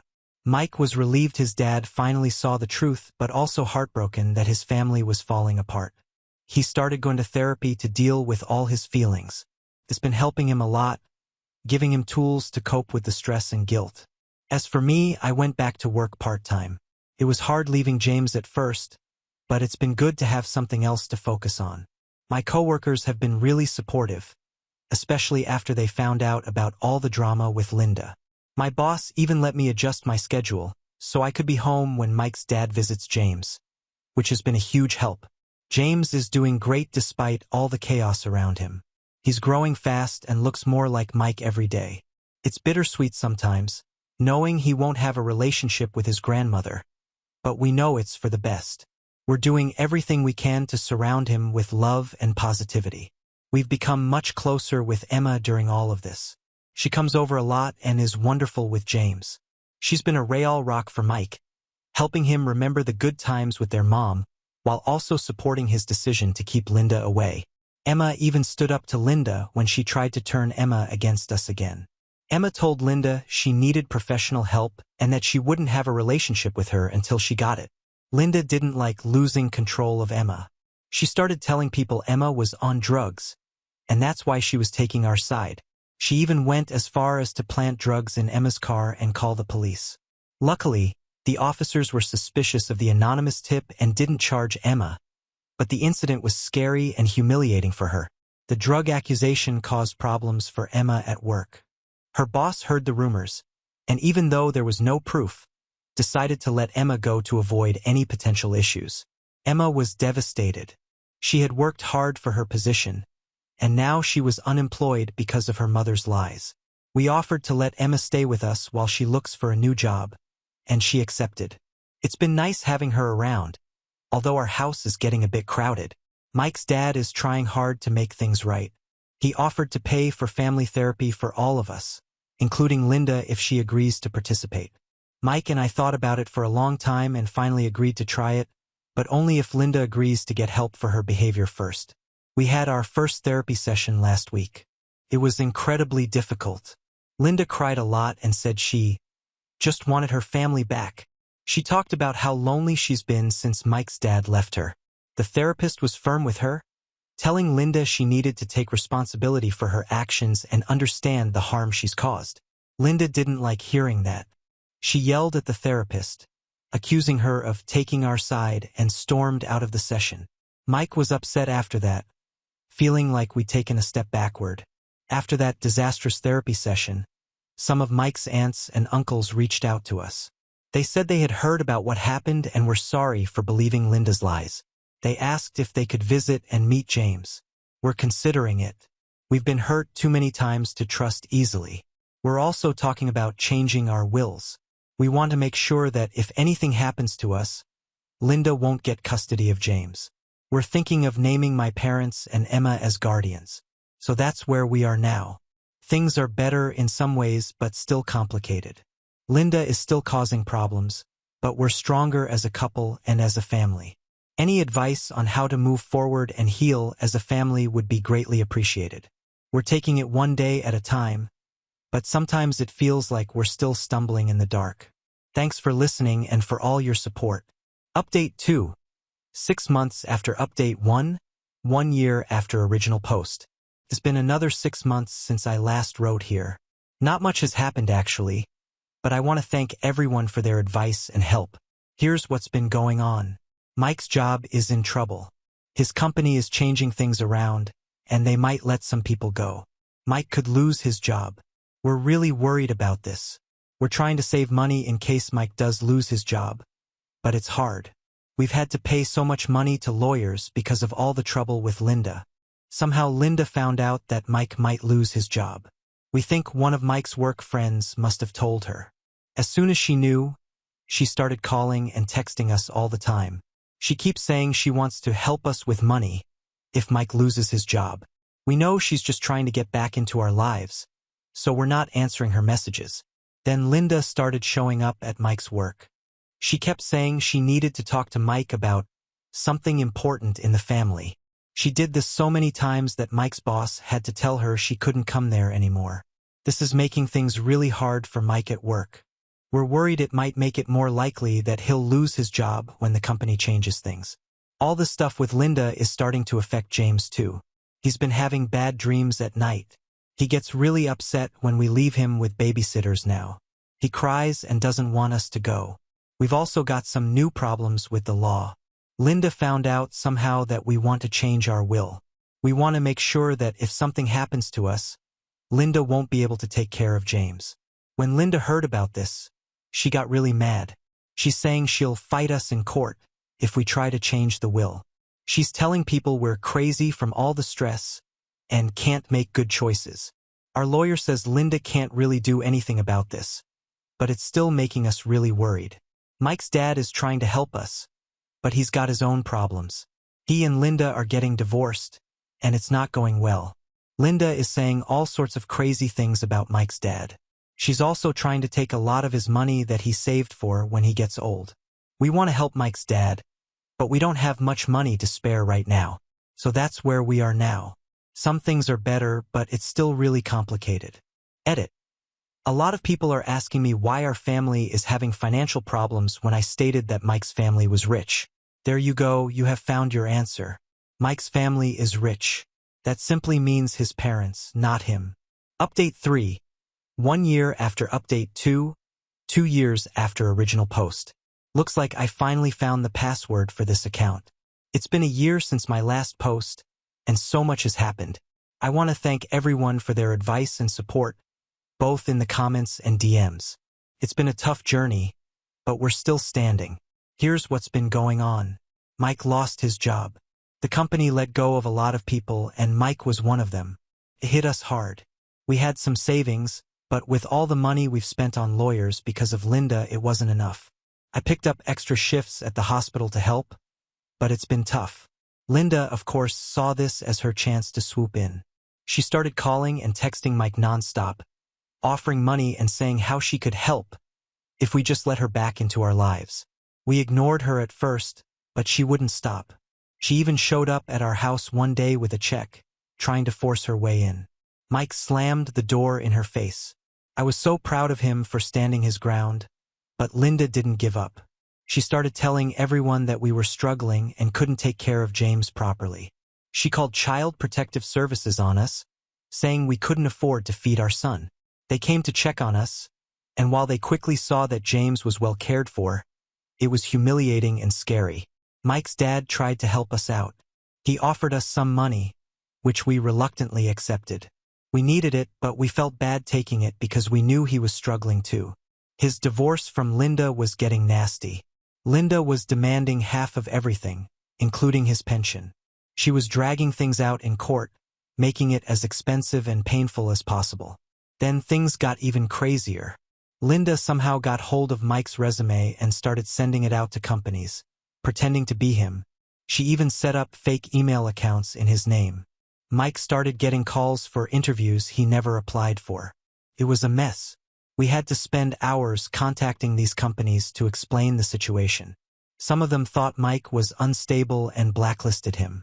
This made his job search so much harder. Emma, Mike's sister, has been our rock through all of this.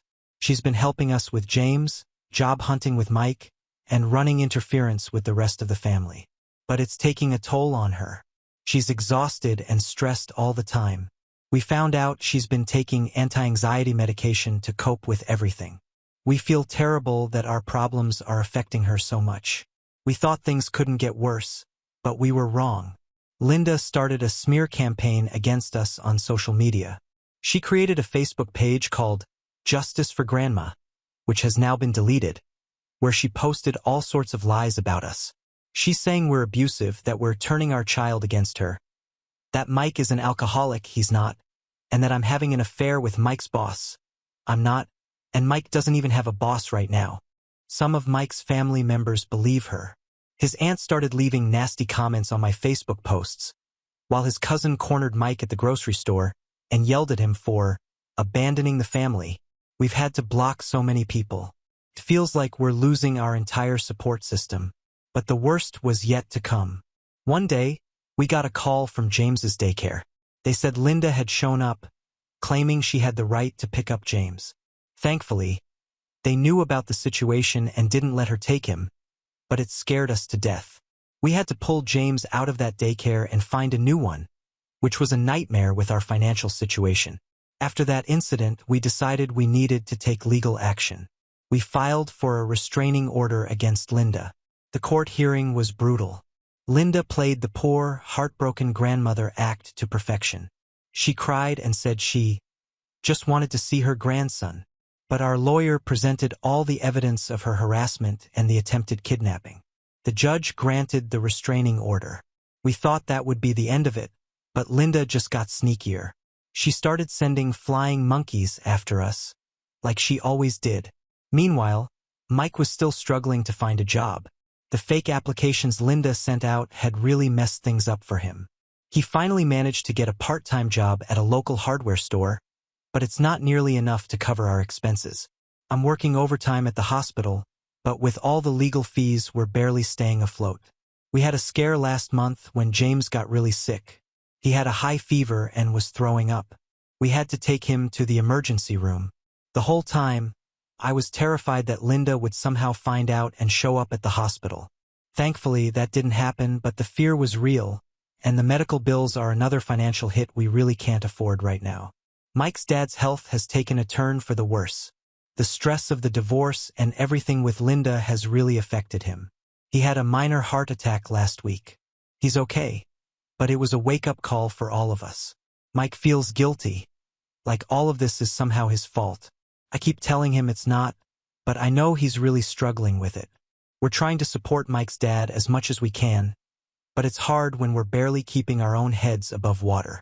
Emma's been staying with him, helping him recover, but that means she's not around as much to help us with James, which is making things even more difficult. Linda, of course, is using Mike's dad's health issues to play the victim. She's been posting on Facebook about how she should be allowed to visit her dying husband. He's not dying, and how cruel we all are for keeping her away. Some people are falling for it, sending us angry messages. We've had to change our phone numbers again. Linda kept finding ways to contact us no matter how many times we blocked her. It's frustrating having to constantly update our contact info with work, James's daycare, and everyone else, but it's worth it for the peace of mind. So that's where we are now. Still struggling, still fighting, but also growing and healing. Linda is still causing problems, but we're getting better at dealing with them. We're stronger as a couple and as a family than we've ever been. We're focusing on our little family, on healing, on building a happy life despite everything. Edit. Just a small update, and I didn't want to make a full post about it, but Mike finally got a lead on a better job. It's not in his field, but it's full-time with benefits, which would be huge for us. He's got an interview next week. We're trying not to get our hopes up too much, but it's hard not to. This job could really turn things around for us. Final update. Few weeks after update 3. Wow. I'm overwhelmed by the amount of support and kindness I've received since my last post. So many of you have reached out through comments and DMs, offering advice, sharing similar experiences, and just sending words of encouragement. Truly means the world to us. I've read every single message, even if I haven't been able to respond to them all. Your support has been a bright light during some really dark times. Some of you have even offered to help us financially or with job leads for Mike. While we haven't accepted any financial help, your generosity has touched us deeply. Now on to the update. It's been about a few weeks since my last update, and I wanted to share what's been happening with our family. First, some good news. Mike got that job he interviewed for. It's not in his original field, but it's a stable position with good benefits. The pay isn't as high as his old job, but it's enough to keep us afloat. We're so relieved to have a steady income again. Mike's really enjoying the work too, which is great to see after all the stress he's been under. Unfortunately, Linda hasn't given up. She's gotten more subtle in her attacks, but they're still happening. We found out she's been sending anonymous letters to our neighbors, telling them we're bad parents and that they should keep an eye on us. Some neighbors have come to us about it, and most of them already know about the situation, but it's frustrating to feel like we're always under a microscope. Mike's dad is doing better health-wise, but the divorce from Linda is still dragging on. Emma has finally found a new job and moved out of our place, but she still comes over often to help with James. We've also made some tough decisions recently. We've decided to move to a new city about 3 hours away. I know we used to say no to this, but we never expected the situation to become this bad. And since Mike had lost his previous job, this decision wasn't a bad one to make. Mike can just transfer with his new job, and I've actually found a position at a hospital there. It's scary to leave our support system, but we feel like we need a fresh start away from Linda's influence. We're not telling anyone in Mike's family where we're going, except for Emma and Mike's dad. We've also filed for a more permanent restraining order against Linda, which covers our new location as well. I know this is somewhat unsatisfying ending for you all, but this is just life. I probably won't make any new updates, and this will be the final one. And to everyone who's followed our story, sent positive thoughts our way, and offered words of encouragement, thank you from the bottom of our hearts. You've helped us stay strong when we felt like giving up. Edit. A lot of people are asking if we're still in contact with Mike's dad and Emma. Yes, we are. They're the only ones who know where we're moving, and we plan to have them visit once we're settled. Mike's dad is even talking about retiring to our new city once his divorce is finalized. As for Emma, she's planning to come help us move and get settled. We're so grateful for their support. Now on to the next story. Story 8. A girl from high school who got pregnant at 17 had 3 kids with 3 different guys by 22. Cheated with her first baby daddy's cousin, who she's now marrying. It's a total shit show. Okay, so this girl I know from high school is getting married. We're both 22 for reference. In our senior year of high school, she got pregnant with baby daddy A, who will be referred to as Adam. Her super conservative parents kicked her out, and she ended up moving in with a friend's family. She barely graduated high school. The only reason she did was because of the generosity and support of our teachers and students who volunteered to help her, which is how we met. We were in the same law class in the morning, and she had the worst morning sickness that really affected her ability to be in class.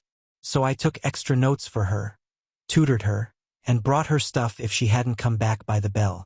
I wasn't the only one who did stuff like this for her, and I know she really appreciates all the assistance we gave her. She had the baby a month after we graduated. She'd signed up for a 911 dispatcher course for after high school because where we live it's a good steady job with opportunity for certificates and promotions. But she didn't realize how intense the course would be and had to drop out. She started working at a grocery store bakery just until she had a better plan. Adam started an apprenticeship while working part-time at a hockey rink and proposed to her literally the day of her 18th birthday and brought up marriage because it's the right thing to do. I don't really agree with that, but this isn't about me, and she was always refusing. She started cheating on him after a while. We're all 19 now, and eventually leaves him for another guy because she's pregnant again, and it is far more likely that this guy, baby daddy B, who will be referred to as Brad, is the father of the child. Neither of them can afford lawyers, so getting any kind of custody agreement is a mess, and then their parents got involved and they did 50-50 split, still not made official. She has the baby that does turn out to be Brad's. And everything is okay for about 9 months when she finds out Brad has been cheating on her with his TA. Brad decides to pay child support but doesn't really want contact with the kid. Only around holidays and 1 weekend a month for his parents' sake. She moves back in with her parents, we're all 20 now, who only accept her back because there's grandchildren around. On the plus side, when she's 21, she gets to take the year-long dispatcher course and passes with flying colors. After working as a dispatcher for a year, we're all 22 now. She meets a police officer we call Chad, who's 26 and married and Adam's second cousin. I can't remember how they're related, just that Adam and Chad are related somewhat distantly. She has an affair with him. Infidelity is super common among cops apparently. She gets knocked up, his wife divorces him. Chad proposes because it's the right thing to do. She accepts, and her parents kick her out again for being an a-hole. She moves in with Chad with her 2 kids. They've started planning the wedding, which given the background is something akin to a dumpster fire. Adam is livid. He was desperately in love with his girl and hasn't really recovered from what she did to him, and while she rejected his proposals years ago, She accepted one from his cousin who props for the same reason he did. Adam has basically made a call for loyalty in the family, dividing everyone on who should go, who should give money, etc. Plus, they're having trouble planning anything because of company.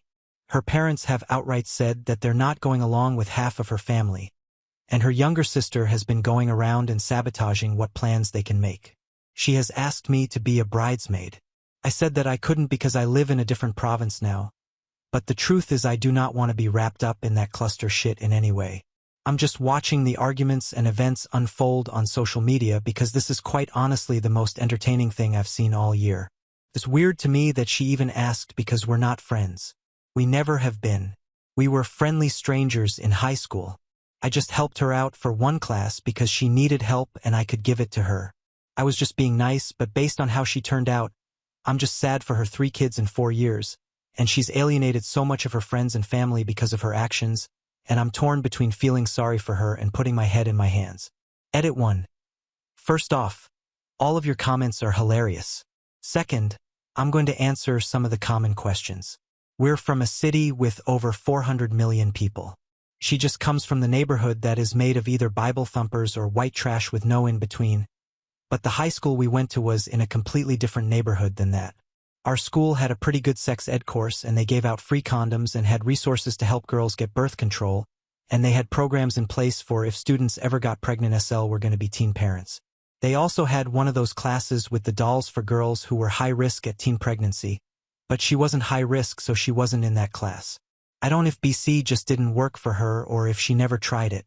She started alienating her friends after the affair with Chad came out because people weren't exactly jumping for joy that she'd broken up a marriage. Chad and his ex didn't have any kids, thankfully, so there were less obstacles. When people weren't immediately ecstatic for her, she started getting very snippy, rude, and was calling the hell out on social media for not supporting her new relationship or pregnancy. TBH, I'm really worried about her health because having this many babies so close together is just not good for her health, mental or physical. People are also worried that Chad will cheat on her. If he'll cheat with you, he'll cheat on you and think she should avoid marrying him so that she can just leave him if it happens. I'll give you updates as they come out, but so far it's just a lot of yelling on social media, mostly from her, some relatives shaming her, and people who are just really worried about her because as funny as this is, this doesn't seem like healthy behavior. Edit 2. First off, I realized I never gave this girl a name. For the sake of clarity, we'll call her Beth. I realized that I didn't mention this before, but all of these are fake names. Second, to everyone commenting that Chad is at fault for his marriage breaking up, believe me, I'm well aware of that. It is his ex-wife and her family/friends who solely blame Beth. Chad is also older than her and has more life experience, so I do believe that he could potentially be taking advantage of her naive.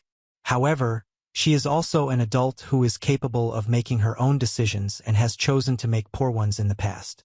Third, people who are upset that I'm posting this story here claiming I'm humiliating her. She has been posting about this mess on every social media platform she has since they got engaged in July. She put this out there long before I did, except she did so in front of friends, family, employers, and coworkers as well as internet randos. Fourth, despite getting engaged in July and attempting to start planning then, I was only asked to be a bridesmaid 3 days ago. I knew that there was a mess going on, but I didn't really pay attention into it until she asked me to be a bridesmaid. I tried to ask what was going on. I said that she should talk to someone, but when she completely brushed me off, I checked her FB and Instagram and found out about all of this. Fifth, I realized that I didn't really talk about how disastrous the wedding planning has been going. See, here you go. They've had to rebook 3 times because venues and vendors kept canceling when infection numbers got worse, even thought their wedding was months away. Beth has been flipping between having the wedding while she's pregnant, saying she's proud of her bump, and wanting to wait until they're born because she feels fat, which is unfortunate because she's been breaking down due to her insecurity on a public platform. Beth is currently 7 months pregnant. Beth's great aunt was going to give her her wedding dress to wear after she gives birth, but Beth's mom freaked and stole the dress from set up before Beth could get it and is now keeping it. The great aunt says she's too old to get in a fight and has shrugged it off. Chad's immediate family is paying for the wedding and has been cut off by the rest of their extended family for choosing Chad. Beth's wedding colors are pink and green, which is usually a nice combo, but the specific shades don't go great together. They're her and Chad's favorite colors, which is fine, but she literally made a video talking about these colors for 14 minutes on her Insta, and both of her kids are just full-on bawling in the background, and she's ignoring them, and she's gotten some flack for that. Adam is finally settled into his trade and is now hired a lawyer and is trying to get primary custody and not allow his daughter to go to the wedding.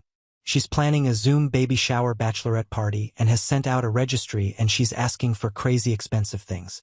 She's also set up a GoFundMe to help pay for a honeymoon and is making a lot of posts about how no one loves her cause the fund only has $1,267 of the $20,000 she wanted.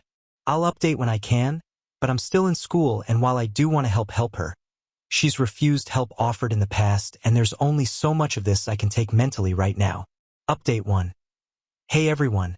So some stuff has gone down and it doesn't look like it's over yet. Sorry I didn't update sooner. But Rona came back with a vengeance and totally messed up plans with Uni and family.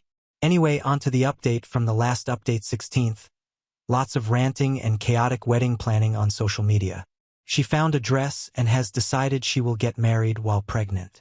They found a local wedding venue that is very lovely, but I'm shocked she's still trying to book stuff with all of their previous venue cancellations. December 16th.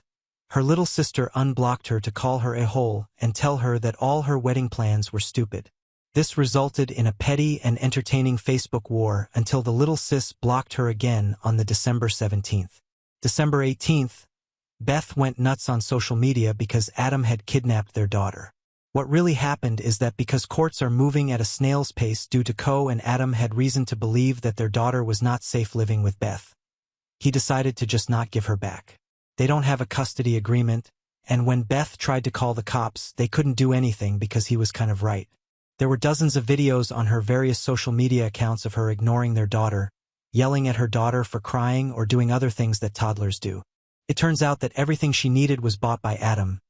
Food, diapers, clothes, toys, daycare while it was open, etc. on top of the unofficial child support he was paying every month, which turned out to be $500 a month. A number I find ridiculous because Adam was already paying for literally everything because she refused to buy anything for her daughter and insisted it was Adam's responsibility. Additionally, after the immediate post-birth appointments, Beth never took baby A to a doctor's appointment. She always deferred it to Adam. Baby A's pediatrician has never met Beth. Beth even tried to get Chad to push back or intimidate him or something, but the local police where we live are under one hell of a microscope after a bunch of dirty cops got busted a couple of years ago. Basically, the cops and the social worker they ended up saying there was nothing she could do until they get to court.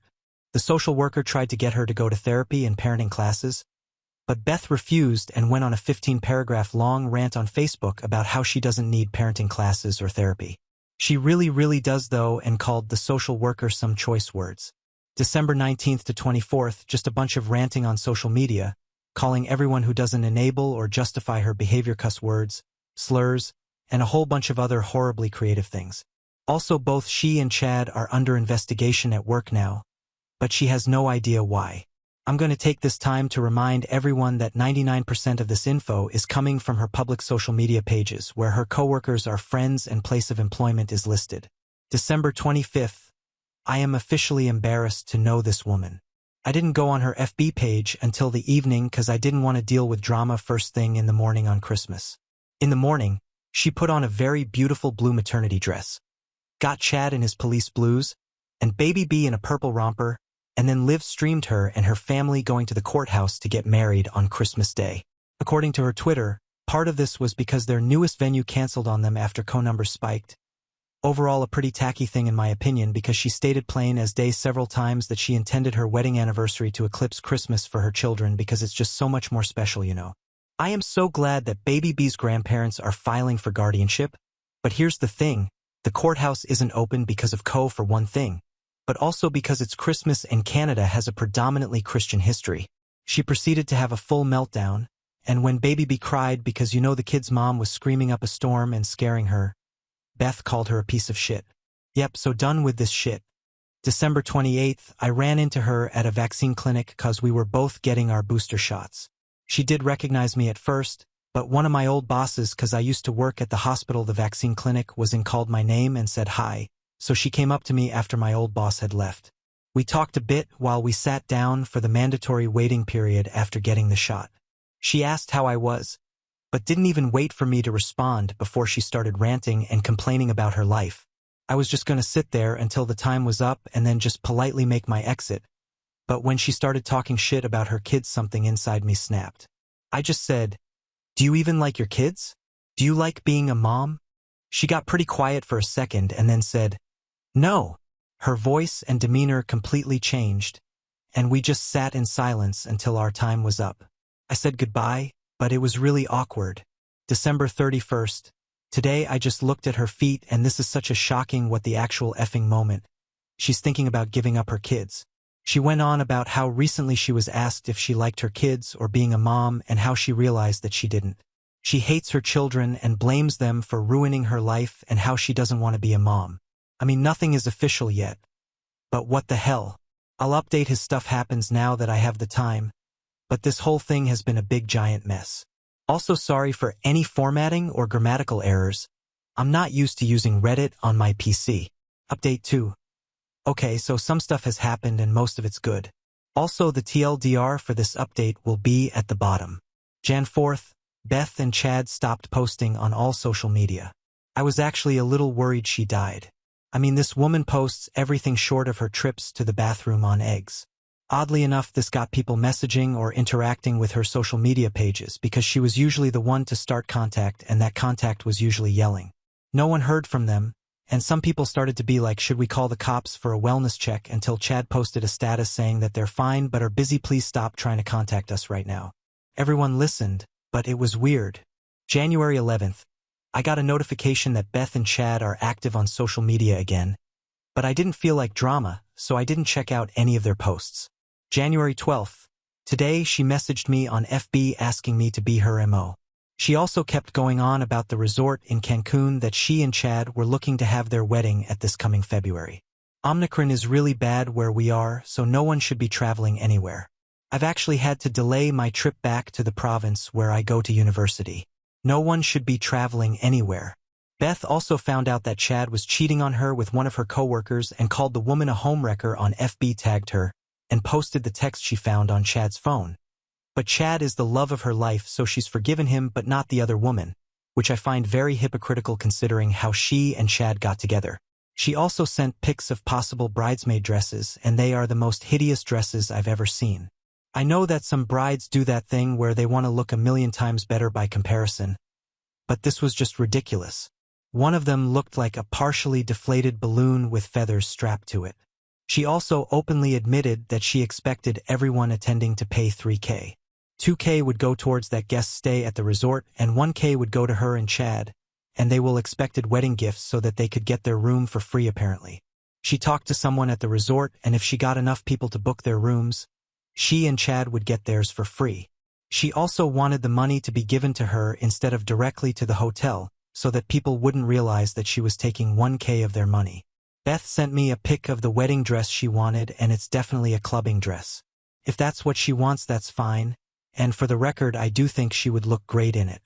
Beth's current dream wedding dress, but she wants all the guests to be dressed black tie, and she's already sent a list of unreasonable requests such as all women must wear heels for a wedding in the beach.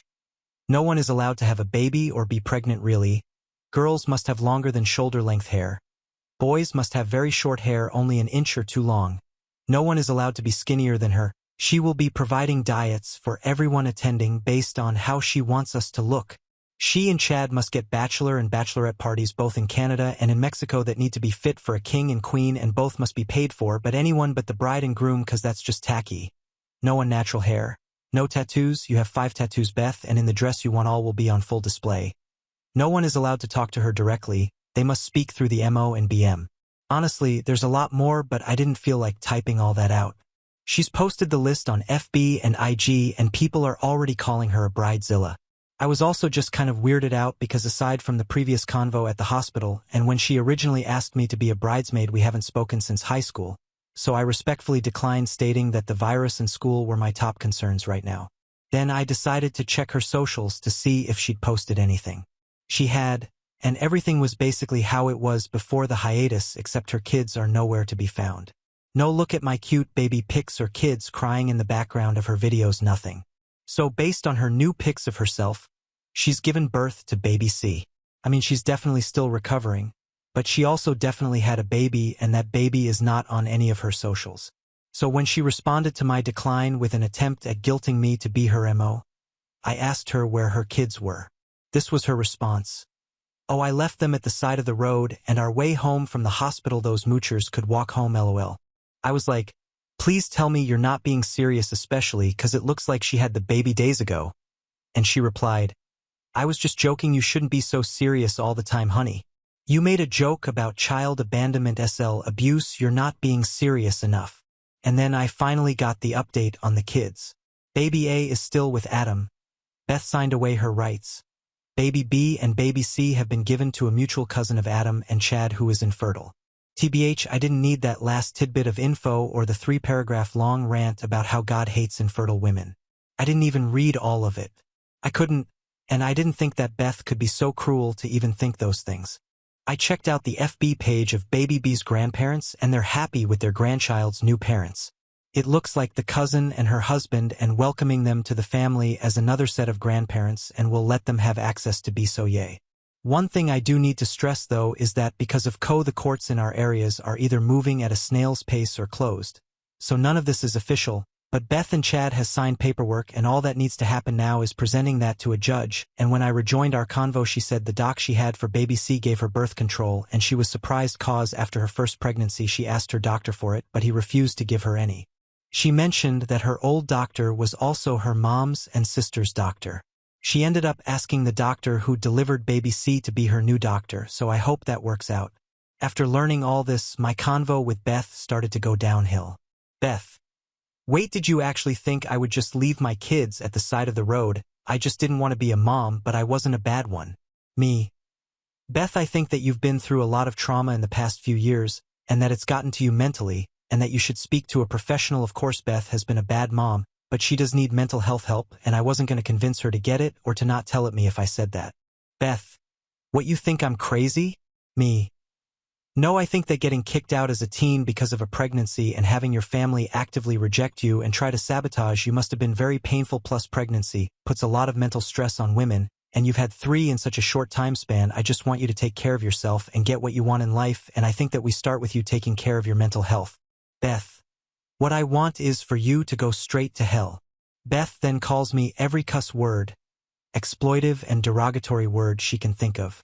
One of the words she called me was a derogatory word about people from my ethnicate, and my blood is boiling that she thought it was okay to say that to me. So I'm now on her hit list. She's been blowing up my social media all day. On her last FB post where she called me a slur, she said that she still expects a good wedding gift from me. You know. So I've blocked her on everything, and I've decided to completely cut off contact. This will be my last update. Update 3. Hi everyone. I didn't think I would be making another update, but here I am. I don't know if anyone will even care. But whatever. Turned out she's seen it and does not give a shit because, as I pointed out, the majority of the info in this post came from her public social media. She also doesn't know who posted it. More on that in the update. I am still no contact with Beth and have no plans to change that anytime soon, but we have mutual friends who have told and shown me what's happened. First things first, she and Chad did get married, but they eloped. According to all sources, they are completely and utterly miserable though. Chad has proven to be an overall lazy and unfaithful husband, and Beth has really gotten into feminism with a focus on reproductive issues after she started using birth control, and Roe v. Wade getting overturned even though we're in Canada really caused tension in their marriage. As it turns out, Chad thinks that abortion is murder and God created women for the purpose of making babies. Beth tried to argue that not all women want or should be mothers, using herself as an example, and then Chad went ahead and used her as an example of why women should be forced to have kids, because in the end she gave kids to an infertile couple. She didn't take that well and said that her entire life and future was ripped away from her and destroyed the second she got pregnant with baby A. Adam was never shamed or demeaned, like she was both at home and at school, which is a fair point.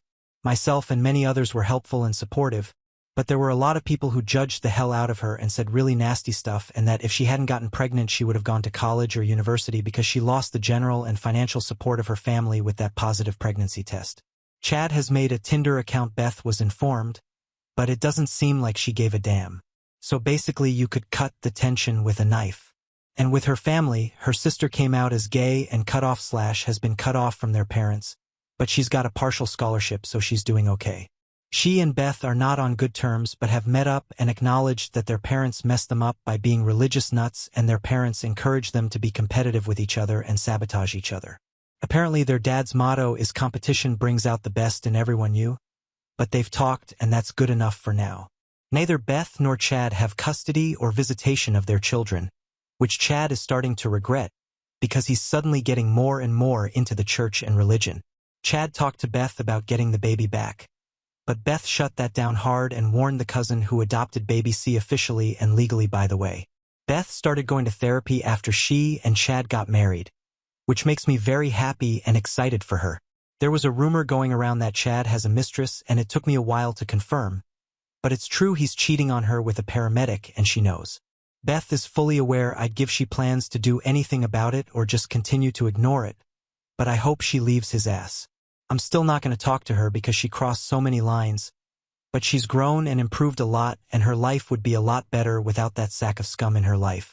Now I have given a few details in my post that should have revealed my identity to her, namely her asking me to be her MO. I have found out that she actually asked around 15 girls, including myself, to be her MO without telling any of us about the others, because she was trying to get money from all of us and because her mental health has just been very bad and she needed help. And of those 15, I had been going to school out of province, and of those 8 we all had basically the same classes in high school, and apparently doesn't remember our discussion at the vaccination clinic and had major blow up with everyone she asked to be MO, so she knows it's one of 8 people and reportedly has no interest in trying to narrow that number down. Chad did the same thing with his groomsmen, but I can of the numbers. Dear Beth, if this post gets forwarded to you or somehow graces your phone screen, leave Chad, he's trash, and you'll be much better without him in your life. And though I'm not willing to talk to you again because of your words and actions, I do wish for you to have a wonderful and happy life. We have reached the end. If you enjoyed this video, please be sure to like and subscribe to the channel for more videos like this, and give us your thoughts about the stories in the comments section. Thank you and see you in the next video.